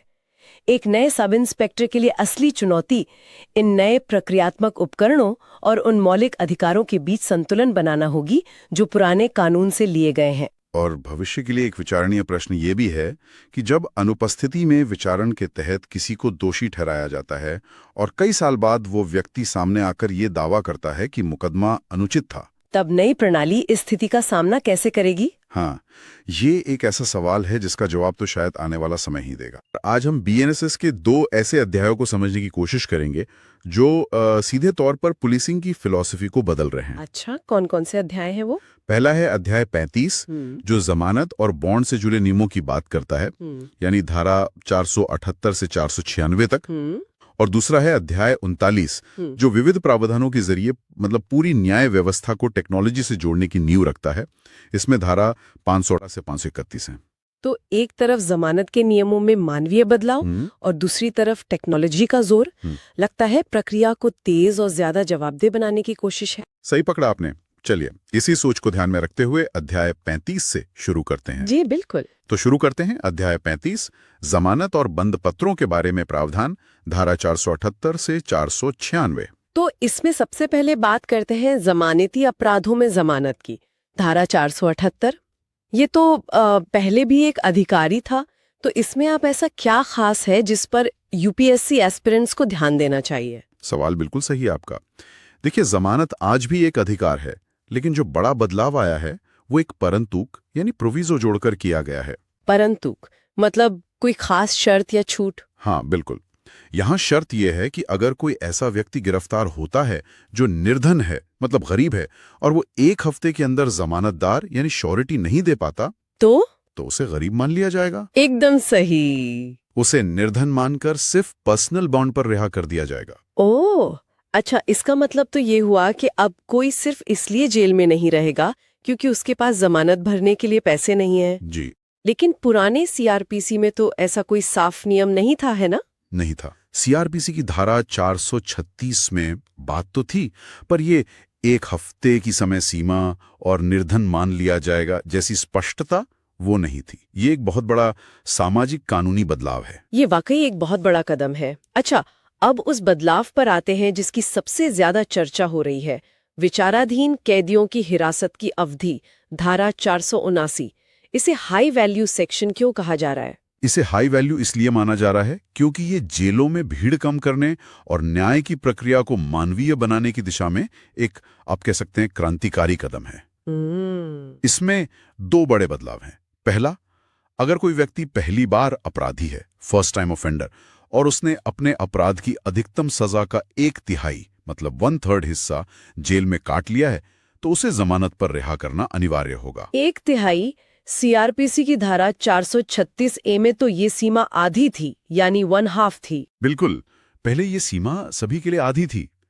पहली बार के अपराधियों के लिए इसे घटाकर 1/3 करना एक बहुत बड़ा नीतिगत बदलाव है। मकसद सिर्फ कैदियों की संख्या कम करना नहीं है। तो फिर और क्या मकसद है? मकसद ये भी है कि जो लोग पहली बार गलती करते हैं उन्हें सुधरने का मौका मिले। ऐसा न हो कि वे लंबे समय तक जेल में रहकर बड़े अपराधियों के संपर्क में आ जाएं। सही बात है। और आपने कहा था कि इसमें एक और बड़ा बदलाव है। हाँ, और वो प्रक्रिया से जुड़ा है। अब यह जेल अधीक्षक का कानूनी कर्तव्य है कि वह ऐसे कैदियों की सूची बनाकर जिनकी 1/3 सजा पूरी हो गई है, अदालत में उनकी रिहाई के लिए लिखित आवेदन दे। अच्छा, तो ये अब ऑटोमेटिक हो गया है? जी, पहले कई कैदी जानकारी के अभाव में ही अपनी आधी सजा पूरी होने बाद भी जेल में पड़े रहते थे। अब ऐसा नहीं होगा। यानी अब सिस्टम खुद उन कैदियों की रिहाई की जिम्मेदारी लेगा। चलिए अब जमानत से जुड़े एक और अहम पहलू पर बात करते हैं, अग्रिम जमानत, एंटिसिपेटरी बेल। धारा 482 में इसके बारे में क्या नया है? धारा 482 अग्रिम जमानत का प्रावधान तो करती है, लेकिन इसमें एक बहुत सख्त और महत्वपूर्ण प्रतिबंध लगाया गया है। क्या प्रतिबंध है? अब भारतीय न्याय संहिता यानी बीएनएस की धारा 65 जो बलात्कार से जुड़ी है और धारा 70 जो सामूहिक बलात्कार से जुड़ी है, इन जैसे गंभीर अपराधों में आरोपी को अग्रिम जमानत नहीं मिल सकती। बिल्कुल भी नहीं, मतलब पूरी तरह से रोक। जी, पूरी तरह से रोक लगा दी गई है। इसका मतलब तो ये हुआ कि जांच एजेंसी को अब ये डर नहीं रहेगा कि आरोपी गिरफ्तारी से पहले ही जमानत लेकर फरार हो सकता है या सबूतों से छेड़छाड़ कर सकता है। आपने बिल्कुल सही समझा। सीआरपीसी की धारा 438 में ऐसा कोई साफ प्रतिबंध नहीं था, वो अदालतों के विवेक पर था। ये नया नियम जांच एजेंसियों को बहुत मजबूती देता है। इसी से जुड़ा एक और सवाल है, धारा 483 में हाई कोर्ट और सेशन कोर्ट की जमानत देने की विशेष शक्तियों का जिक्र है। क्या यहाँ भी कोई पीड़ित केंद्रित बदलाव किया गया है? हाँ, एक बहुत ही महत्वपूर्ण बदलाव है। अब बीएनएस की धारा 65 और 70 के मामलों में, मतलब बलात्कार और सामूहिक बलात्कार के मामलों में, जब भी अदालत जमानत पर सुनवाई करेगी तो उस सुनवाई के दौरान पीड़ित यानी इन्फॉर्मेंट या उसकी तरफ से किसी अधिकृत व्यक्ति का मौजूद रहना अनिवार्य यानी ऑब्लिगेटरी कर दिया गया है। अनिवार्य? लेकिन क्या इसे लागू करने में कुछ व्यवहारिक दिक्कतें नहीं आ सकती, जैसे पीड़ित की सुरक्षा का सवाल या उससे बार बार अदालत आने में होने वाली परेशानी? ये एक बहुत जायज चिंता है। सीआरपीसी की धारा 439 में पीड़ित को सुनने की बात तो थी, पर वो इतनी अनिवार्य नहीं थी। इसे अनिवार्य बनाने के पीछे सोच ये है कि जमानत का फैसला करने से पहले अदालत सिर्फ आरोपी का पक्ष न सुने, बल्कि पीड़ित की आपत्तियों और उसके डर को भी समझे। और व्यावहारिक दिक्कतों का क्या? वहीं पर एक सब इंस्पेक्टर की भूमिका बढ़ जाती है। उसे ये सुनिश्चित करना होगा कि पीड़ित को सुनवाई की सूचना मिले और जरूरत पड़ने पर उसे सुरक्षा भी दी जाए। तो अगर हम पूरा अध्याय 35 को समेटें तो इसका निचोड़ ये निकलता है कि कानून एक तरफ मानवीय हो रहा है और दूसरी तरफ संगीन अपराधों के लिए बेहद सख्त। चलिए इसे हमारे यूपीएसआई एस्पिरेंट्स के लिए एक क्विक सारांश मॉड्यूल में ढालते हैं। जरूर। तो जो मुख्य बातें याद रखनी है, पहली, धारा 478 जिसके तहत गरीब व्यक्ति को 1 हफ्ते में पर्सनल बॉन्ड पर रिहाई मिल जाएगी। ठीक है। दूसरी, धारा 479 पहली बार के अपराधी को 1/3 सजा काटने पर रिहाई मिलेगी और इसकी अर्जी देना जेल सुपरिटेंडेंट का काम है। ये बहुत जरूरी है। और तीसरी, धारा 482 बलात्कार और गैंगरेप जैसे मामलों में अग्रिम जमानत पर पूरी तरह रोक। और आखिरी और चौथी, धारा 483 ऐसे मामलों में जमानत की सुनवाई के वक्त पीड़ित पक्ष का होना अनिवार्य है। इन्हें याद रखने का कोई आसान तरीका, कोई मेमोरी ट्रिक? हाँ, 2 आसान ट्रिक्स हैं। धारा 479 के लिए याद रखें, पहली बार राहत 1/3 बार। पहली बार राहत 1/3 बार। अच्छा है। हाँ, यानी फर्स्ट टाइमर्स के लिए 1/3 सजा पर रिहाई। और धारा 482 के लिए? रेप में ए भी नहीं। रेप में ए भी नहीं, सीधा और सिंपल। बहुत खूब। और अगर हम परीक्षा के नजरिए से देखें तो इस अध्याय से कैसे सवाल बन सकते हैं? 3 सवाल तो सीधे सीधे बन सकते हैं। पहला, बीएनएसएस की किस धारा के तहत पहली बार के अपराधी को अधिकतम सजा का 1/3 काटने पर रिहा किया जाएगा? धारा 479। बिल्कुल। दूसरा, बीएनएसएस की धारा 482 के अनुसार किन अपराधों में अग्रिम जमानत नहीं दी जा सकती? बीएनएस की धारा 65 और 70 के तहत जो अपराध है। सही। और तीसरा, विचाराधीन कैदी की रिहाई के लिए आवेदन करना अब किसका नया कानूनी कर्तव्य है? ये तो अब जेल अधीक्षक का कर्तव्य है। एकदम सही। और एक सब इंस्पेक्टर के तौर पर इन बदलावों का जमीन पर क्या असर पड़ेगा? प्रैक्टिकल एप्लीकेशन क्या होगा? इसे एक छोटे से उदाहरण से समझते हैं। मान लीजिए एक एसआई एक चोरी के मामले में किसी लड़के को पकड़ता है जो पहली बार अपराध में शामिल हुआ है। अब एसआई को पता है कि धारा 479 के तहत ये लड़का ज्यादा दिन जेल में नहीं रहेगा। वहीं दूसरी तरफ अगर वो एक बलात्कार के आरोपी को पकड़ने जा रहा है तो उसे ये भी पता है कि आरोपी को अग्रिम जमानत तो मिलेगी नहीं, जिससे उसके भागने की संभावना कम हो जाती है। और जमानत की सुनवाई के वक्त? हाँ, उसी केस में जब जमानत की सुनवाई होगी तो एसआई की जिम्मेदारी होगी कि वो पीड़ित को सूचित करे, क्योंकि उसकी मौजूदगी अब अनिवार्य है। तो हमने देखा कि कैसे जमानत के नियम बदले गए हैं। और तेजी की बात करें तो नए कानून का सबसे बड़ा जोर टेक्नोलॉजी पर है, जो हमें सीधे हमारे अगले और अंतिम अध्याय चैप्टर 39 पर ले जाता है। एकदम सही ट्रांजिशन है। अब हम अंतिम अध्याय 39 की ओर बढ़ते हैं। इसमें धारा 500 से 531 तक विविध प्रावधान हैं, पर इसमें 2 धाराएं परीक्षा और पुलिसिंग के भविष्य के लिए गेम चेंजर हैं। Game changer. तो इसमें सबसे पहले किस धारा की बात करें? धारा 530 ये इलेक्ट्रॉनिक माध्यम से कार्यवाही के बारे में है।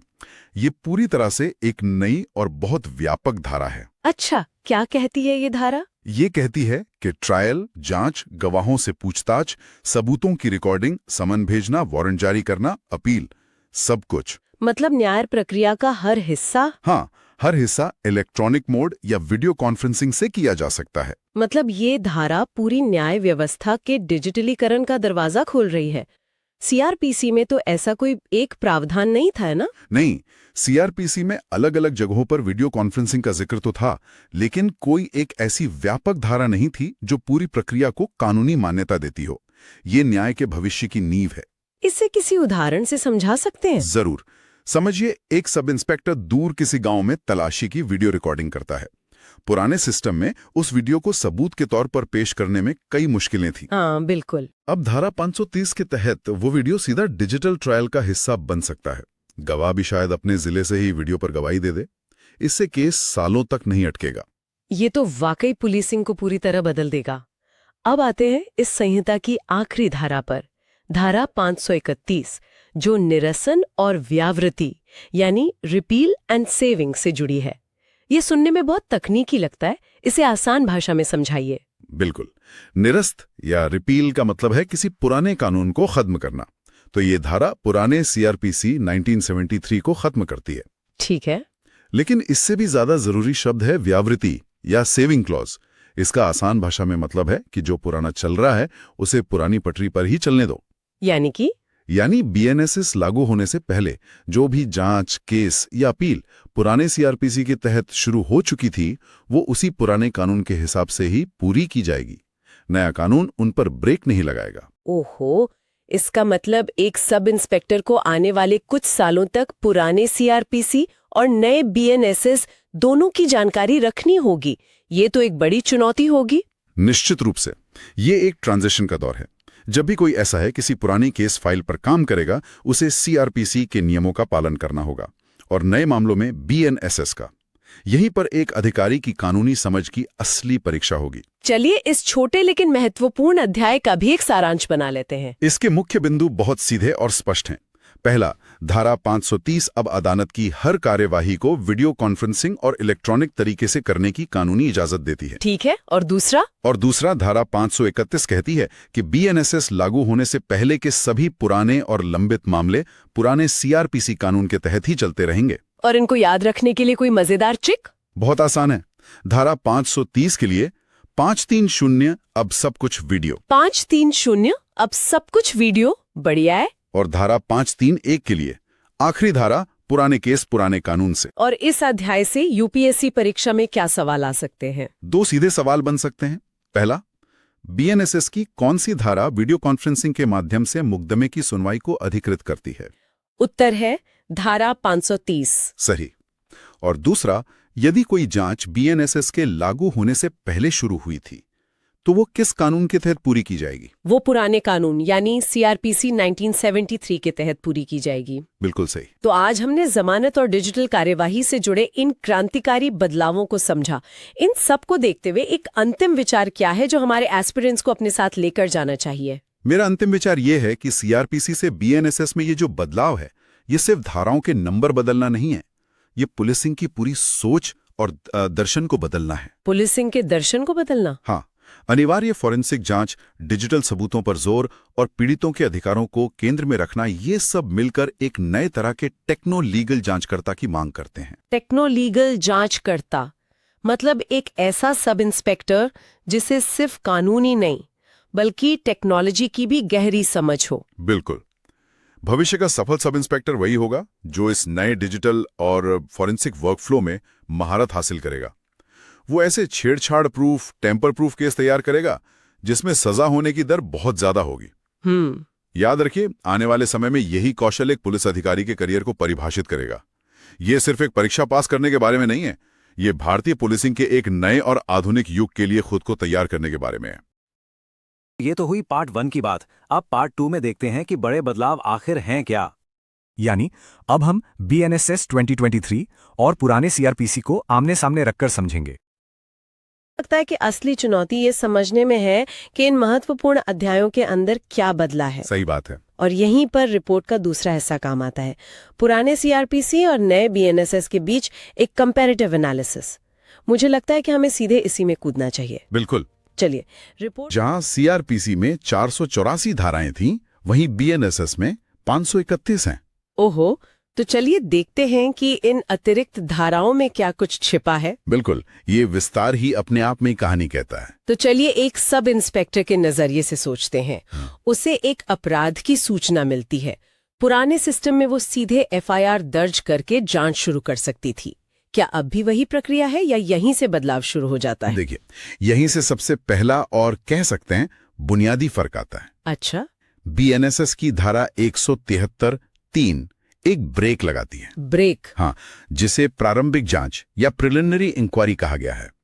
अब ऐसे सभी अपराध जिनमें सजा 3 साल से ज्यादा लेकिन 7 साल से कम है, जैसे चोरी, धोखाधड़ी या ऐसे कुछ मामले, बिल्कुल उन मामलों में पुलिस अब तुरंत एक पूरी जांच शुरू नहीं कर सकती। 1 मिनट, तो मतलब अगर कोई गंभीर अपराध है लेकिन इतना भी नहीं कि 7 साल से ज्यादा की सजा हो, तो पुलिस के हाथ एक तरह से बंधे हुए हैं। हाँ, इससे तो अपराधी को भागने या सबूत मिटाने का समय मिल सकता है। क्या ये प्रक्रिया को धीमा नहीं कर देगा? ये सवाल बहुत जायज है और कई लोगों के मन में है। देखिए, कानून का मकसद प्रक्रिया को धीमा करना नहीं, बल्कि उसे ज्यादा जिम्मेदार बनाना है। अच्छा, अब प्रक्रिया 3 चरणीय हो गई है। पहला, जांच शुरू करने के लिए डिप्टी सुपरिटेंडेंट ऑफ पुलिस यानी DSP रैंक के अधिकारी से आपको पहले अनुमति लेनी होगी। तो एक सुपरविजन आ गया। बिल्कुल, ये एक तरह का सुपरविजन है। दूसरा, अनुमति के बाद 14 दिनों के अंदर एक प्रारंभिक जांच करनी होगी। और इसका लक्ष्य क्या है? इसका लक्ष्य सिर्फ ये देखना है कि पहली नजर में यानी प्रिमा फेसी कोई मामला बनता भी है या नहीं। ये एक फिल्टर का काम करेगा ताकि बेबुनियाद मामलों पर पुलिस का समय बर्बाद न हो। समझ गई। और अगर मामला बनता है तभी असली जांच शुरू होगी। तो ये एक तरह से आगे बढ़ने से पहले सोचो वाला सिद्धांत है। जी। चलिए मान लेते हैं कि जांच की अनुमति मिल गई। अब हम अपराध स्थल पर हैं। जी। यहाँ फोरेंसिक की भूमिका को लेकर भी एक बहुत बड़े बदलाव की बात हो रही है। बहुत बड़ा बदलाव नहीं, मैं कहूंगा ये एक क्रांतिकारी बदलाव है। क्रांतिकारी? हाँ, BNSS की धारा 176(3) कहती है कि 7 साल या उससे ज्यादा सजा वाले सभी गंभीर अपराधों में, जैसे हत्या, बलात्कार, डकैती, फोरेंसिक विशेषज्ञ को अपराध स्थल पर बुलाना अब अनिवार्य है। अनिवार्य? मतलब अब ये ऑप्शनल नहीं रहा? बिल्कुल नहीं। पहले ये पुलिस अधिकारी के विवेक पर निर्भर करता था, अब ये कानून का आदेश है। तो एक SI के लिए इसका क्या मतलब है? मान लीजिए एक डकैती हुई है। पुराने सिस्टम में SI शायद खुद फिंगरप्रिंट उठाने की कोशिश करती या गवाहों से पूछताछ पर ज्यादा ध्यान देती। अब उसे क्या करना होगा? अब उसकी प्राथमिकता पूरी तरह बदल गई है। जैसे ही वो उस डकैती स्थल पर पहुंचेगी, उसका पहला काम संदिग्धों का पीछा करना नहीं, बल्कि उस जगह को सील करना होगा। क्राइम सीन को सिक्योर करना? बिल्कुल। उसकी सबसे बड़ी जिम्मेदारी है क्राइम सीन कंटामिनेशन को रोकना। उसे तुरंत फोरेंसिक टीम को बुलाना होगा और जब तक वो नहीं आते, उस जगह की हर चीज को जस का तस रखना होगा। और टीम के आने के बाद? जब फोरेंसिक टीम अपना काम शुरू करेगी, तो SI का काम है उस पूरी प्रक्रिया की वीडियोग्राफी करवाना। अच्छा। और ये वो अपने फोन से भी कर सकती है। हाँ, अपने मोबाइल फोन से भी कर सकती है। मतलब अब SI एक सबूत कलेक्टर से ज्यादा एक क्राइम सीन मैनेजर बन गई है। लेकिन भारत के कई ग्रामीण इलाकों में फोरेंसिक लैब या टीमें तो घंटों दूर होती हैं। तब तक क्या पुलिस हाथ पर हाथ धरे बैठी रहेगी? कैसे जांच में देरी नहीं होगी? ये एक बहुत बड़ी व्यावहारिक चुनौती है और इसका समाधान सिर्फ कानून बनाने से नहीं होगा। इसके लिए जमीनी स्तर पर फोरेंसिक इंफ्रास्ट्रक्चर को मजबूत करना होगा। कानून ने तो एक आदर्श स्थिति बना दी है, अब सिस्टम को उस तक पहुंचना होगा। सही बात है। लेकिन परीक्षा के नजरिए से उम्मीदवार को ये 2 बातें याद रखनी है: 7 साल की सजा की सीमा और अनिवार्य वीडियोग्राफी। ठीक है, अब जांच आगे बढ़ती है और आरोपी को गिरफ्तार कर लिया जाता है। पुलिस हिरासत को लेकर भी एक दिलचस्प बदलाव आया है। पहले 15 दिन की हिरासत एक बार में ही लेनी पड़ती थी, है ना? हाँ, और ये जांच अधिकारियों के लिए कई बार एक बड़ी बाधा बन जाता था। अब धारा 187(2) के तहत 15 दिन की पुलिस हिरासत को भागता, मतलब टुकड़ों में। बिल्कुल, टुकड़ों में लिया जा सकता है। बस शर्त यह है कि ये गिरफ्तारी के शुरुआती 40 या 60 दिनों के अंदर हो। ये सुनने में तो बहुत रणनीतिक लगता है, लेकिन क्या इसका दुरुपयोग नहीं हो सकता? मतलब कोई अधिकारी किसी आरोपी को बार बार जेल से बाहर निकालकर परेशान करने के लिए इसका इस्तेमाल नहीं कर सकता? ये एक वाजिब चिंता है, लेकिन अदालतें इस पर नजर रखेंगी। अच्छा। हर बार हिरासत की मांग करने पर जांच अधिकारी को अदालत को संतुष्ट करना होगा कि उसके पास पूछताछ के लिए नए और ठोस आधार हैं। इसका फायदा ज्यादा है। सोचिए, एसआई ने आरोपी से 2 दिन पूछताछ की और उसे न्यायिक हिरासत में भेज दिया। इस बीच फोरेंसिक रिपोर्ट आ जाती है जिसमें कोई नया सबूत मिलता है। अब एसआई आरोपी को वापस पुलिस हिरासत में लेकर उस रिपोर्ट के आधार पर पूछताछ कर सकता है। मतलब जांच ज्यादा वैज्ञानिक हो गई। हाँ, सबूत आधारित हो गई, न कि सिर्फ दबाव आधारित। और इसी पारदर्शिता को बढ़ाने के लिए पीड़ितों को जानकारी देने का भी एक नया नियम है। बिल्कुल, पुराने सिस्टम में पीड़ित को अक्सर अंधेरे में रखा जाता था। उसकी एफआईआर का क्या हुआ, जांच कहां तक पहुंची, ये जानने का कोई कानूनी अधिकार नहीं था। सही बात है। अब धारा 193(3) ने इस रिश्ते को पूरी तरह बदल दिया है। यह जांच अधिकारी का कानूनी कर्तव्य है कि वह 90 दिनों के भीतर जांच की प्रगति की सूचना पीड़ित या सूचना देने वाले को दे। तो अब ये पीड़ित का अधिकार है। जी, ये पीड़ित को एक पैसिव बाईस्टैंडर से एक एक्टिव स्टेक होल्डर में बदल देता है। ये पुलिस की जवाबदेही में एक बहुत बड़ा बदलाव है। तो जांच की प्रक्रिया ज्यादा जिम्मेदार, ज्यादा वैज्ञानिक हो गई है। और आपने कई बार वीडियोग्राफी और टेक्नोलॉजी का जिक्र किया। ऐसा लगता है कि अब पुलिस की केस डायरी के साथ साथ एक डिजिटल डायरी भी चलेगी। अब तो आप ये मान लीजिए कि डिजिटल डायरी ही वही मुख्य डायरी बनने वाली है। टेक्नोलॉजी अब पुलिसिंग के केंद्र में है। जैसे धारा 105 को ही लीजिए। इसके तहत अब हर तलाशी और जब्ती की प्रक्रिया की वीडियो रिकॉर्डिंग करना अनिवार्य है। हर तलाशी की। जो पंचनामा पहले कागज पर बनता था और जिस पर गवाहों के दस्तखत होते थे, वो अब एक वीडियो फाइल बन गया है। ये पारदर्शिता के लिए बहुत अच्छा लगता है, लेकिन फिर वही व्यावहारिक सवाल। एक एसआई दूर दराज के इलाके में तलाशी ले रही है और उसके फोन की बैटरी खत्म हो जाती है या नेटवर्क नहीं है। क्या सिर्फ इस तकनीकी गड़बड़ी की वजह से पूरी जब्ती अदालत में अवैध मानी जाएगी? ये शानदार सवाल है और इसका जवाब अदालती व्याख्याओं से समय के साथ विकसित होगा। कानून का इरादा प्रक्रिया को असंभव बनाना नहीं है, बल्कि पारदर्शी बनाना है। बिल्कुल। अगर अधिकारी ये साबित कर सकता है कि उसने नेक नियति से काम किया और वीडियो रिकॉर्ड न कर पाने का वाजिब कारण था, तो अदालत शायद नरम रुख अपनाए।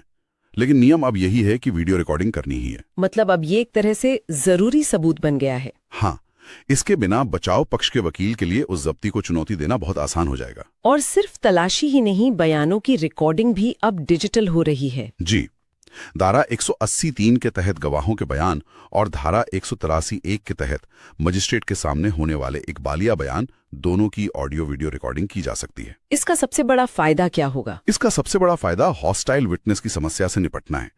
अक्सर गवाह पुलिस को दिए बयान से अदालत में मुकर जाते हैं। ये तो बहुत होता है। लेकिन जब उनका बयान वीडियो पर रिकॉर्ड होगा तो ऐसा करना लगभग नामुमकिन हो जाएगा।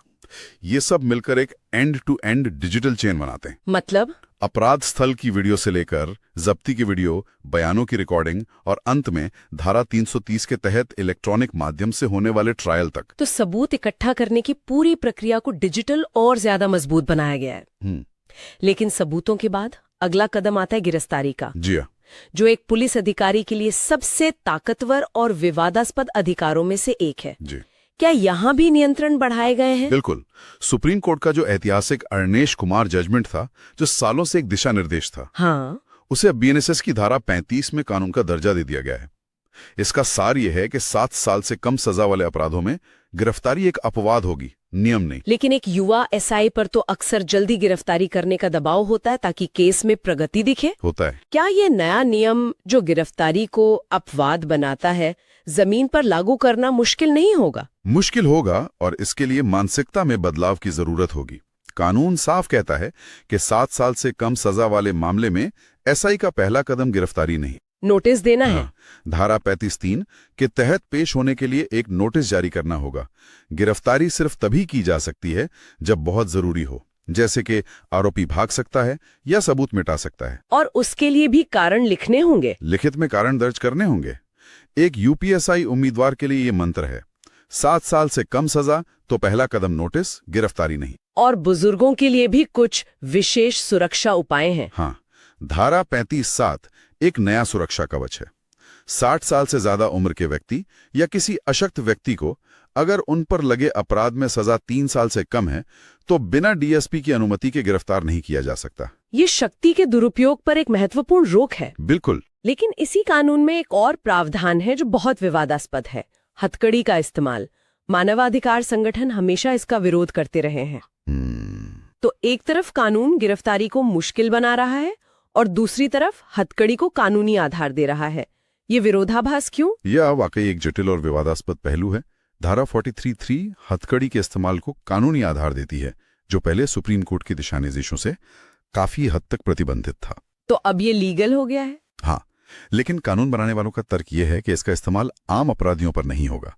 कानून ने इसकी शर्तें बहुत सख्त रखी हैं। क्या शर्तें हैं? हथकड़ी का इस्तेमाल केवल आदतन अपराधियों, हिरासत से भागे हुए अपराधियों या फिर हत्या, बलात्कार या एसिड अटैक जैसे बेहद गंभीर अपराधों के आरोपियों पर ही किया जा सकता है। तो इसका मकसद समाज के लिए बड़ा खतरा माने जाने वाले अपराधियों को भागने से रोकना है? बिल्कुल। इसका इस्तेमाल सीमित और विशिष्ट मामलों के लिए ही है। ठीक है।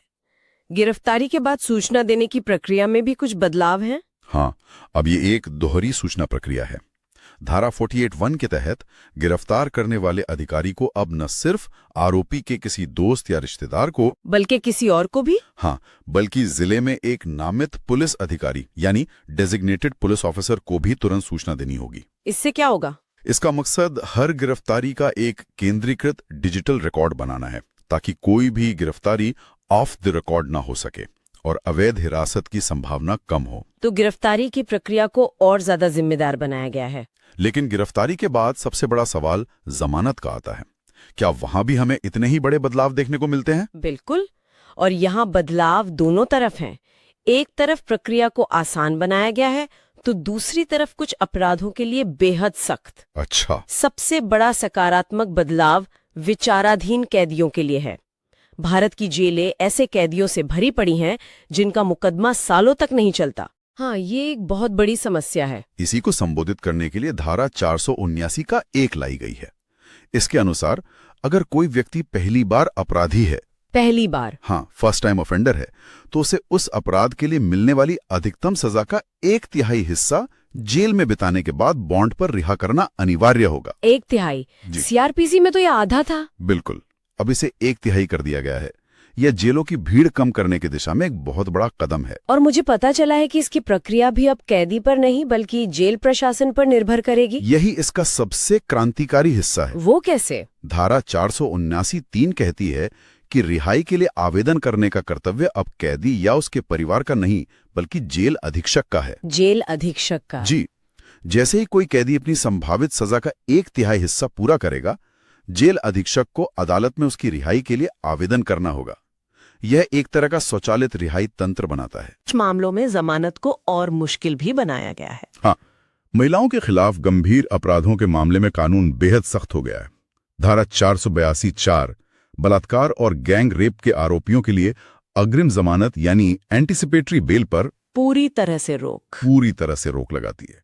इसका मतलब है कि इन मामलों में आरोपी गिरफ्तारी से बचने के लिए पहले से जमानत नहीं ले सकता। और पीड़ित की भूमिका को भी जमानत की प्रक्रिया में ज्यादा महत्व दिया गया है ना? बहुत ज्यादा। धारा 483(3) न्याय के केंद्र में पीड़ित को रखती है। इसके अनुसार जब बलात्कार या गैंग रेप का आरोपी नियमित जमानत के लिए आवेदन करता है तो अदालत में सुनवाई के समय पीड़ित या उसके प्रतिनिधि की उपस्थिति जरूरी है, अनिवार्य है, ऑब्लिगेटरी।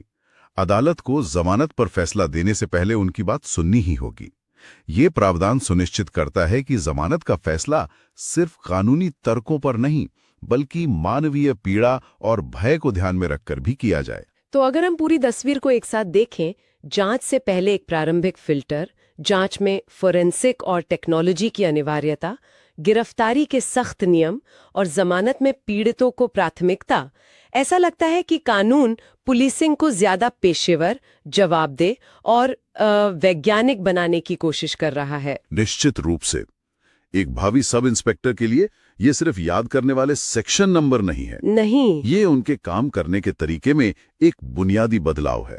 अब उन्हें एक जासूस के साथ साथ एक टेक्नोलॉजिस्ट, एक मैनेजर और एक ज्यादा संवेदनशील अधिकारी बनना होगा। सही कहा। परीक्षा पास करने के लिए इन धाराओं को जानना जरूरी है, लेकिन एक अच्छा अधिकारी बनने के लिए इनकी आत्मा को समझना जरूरी है। बिल्कुल।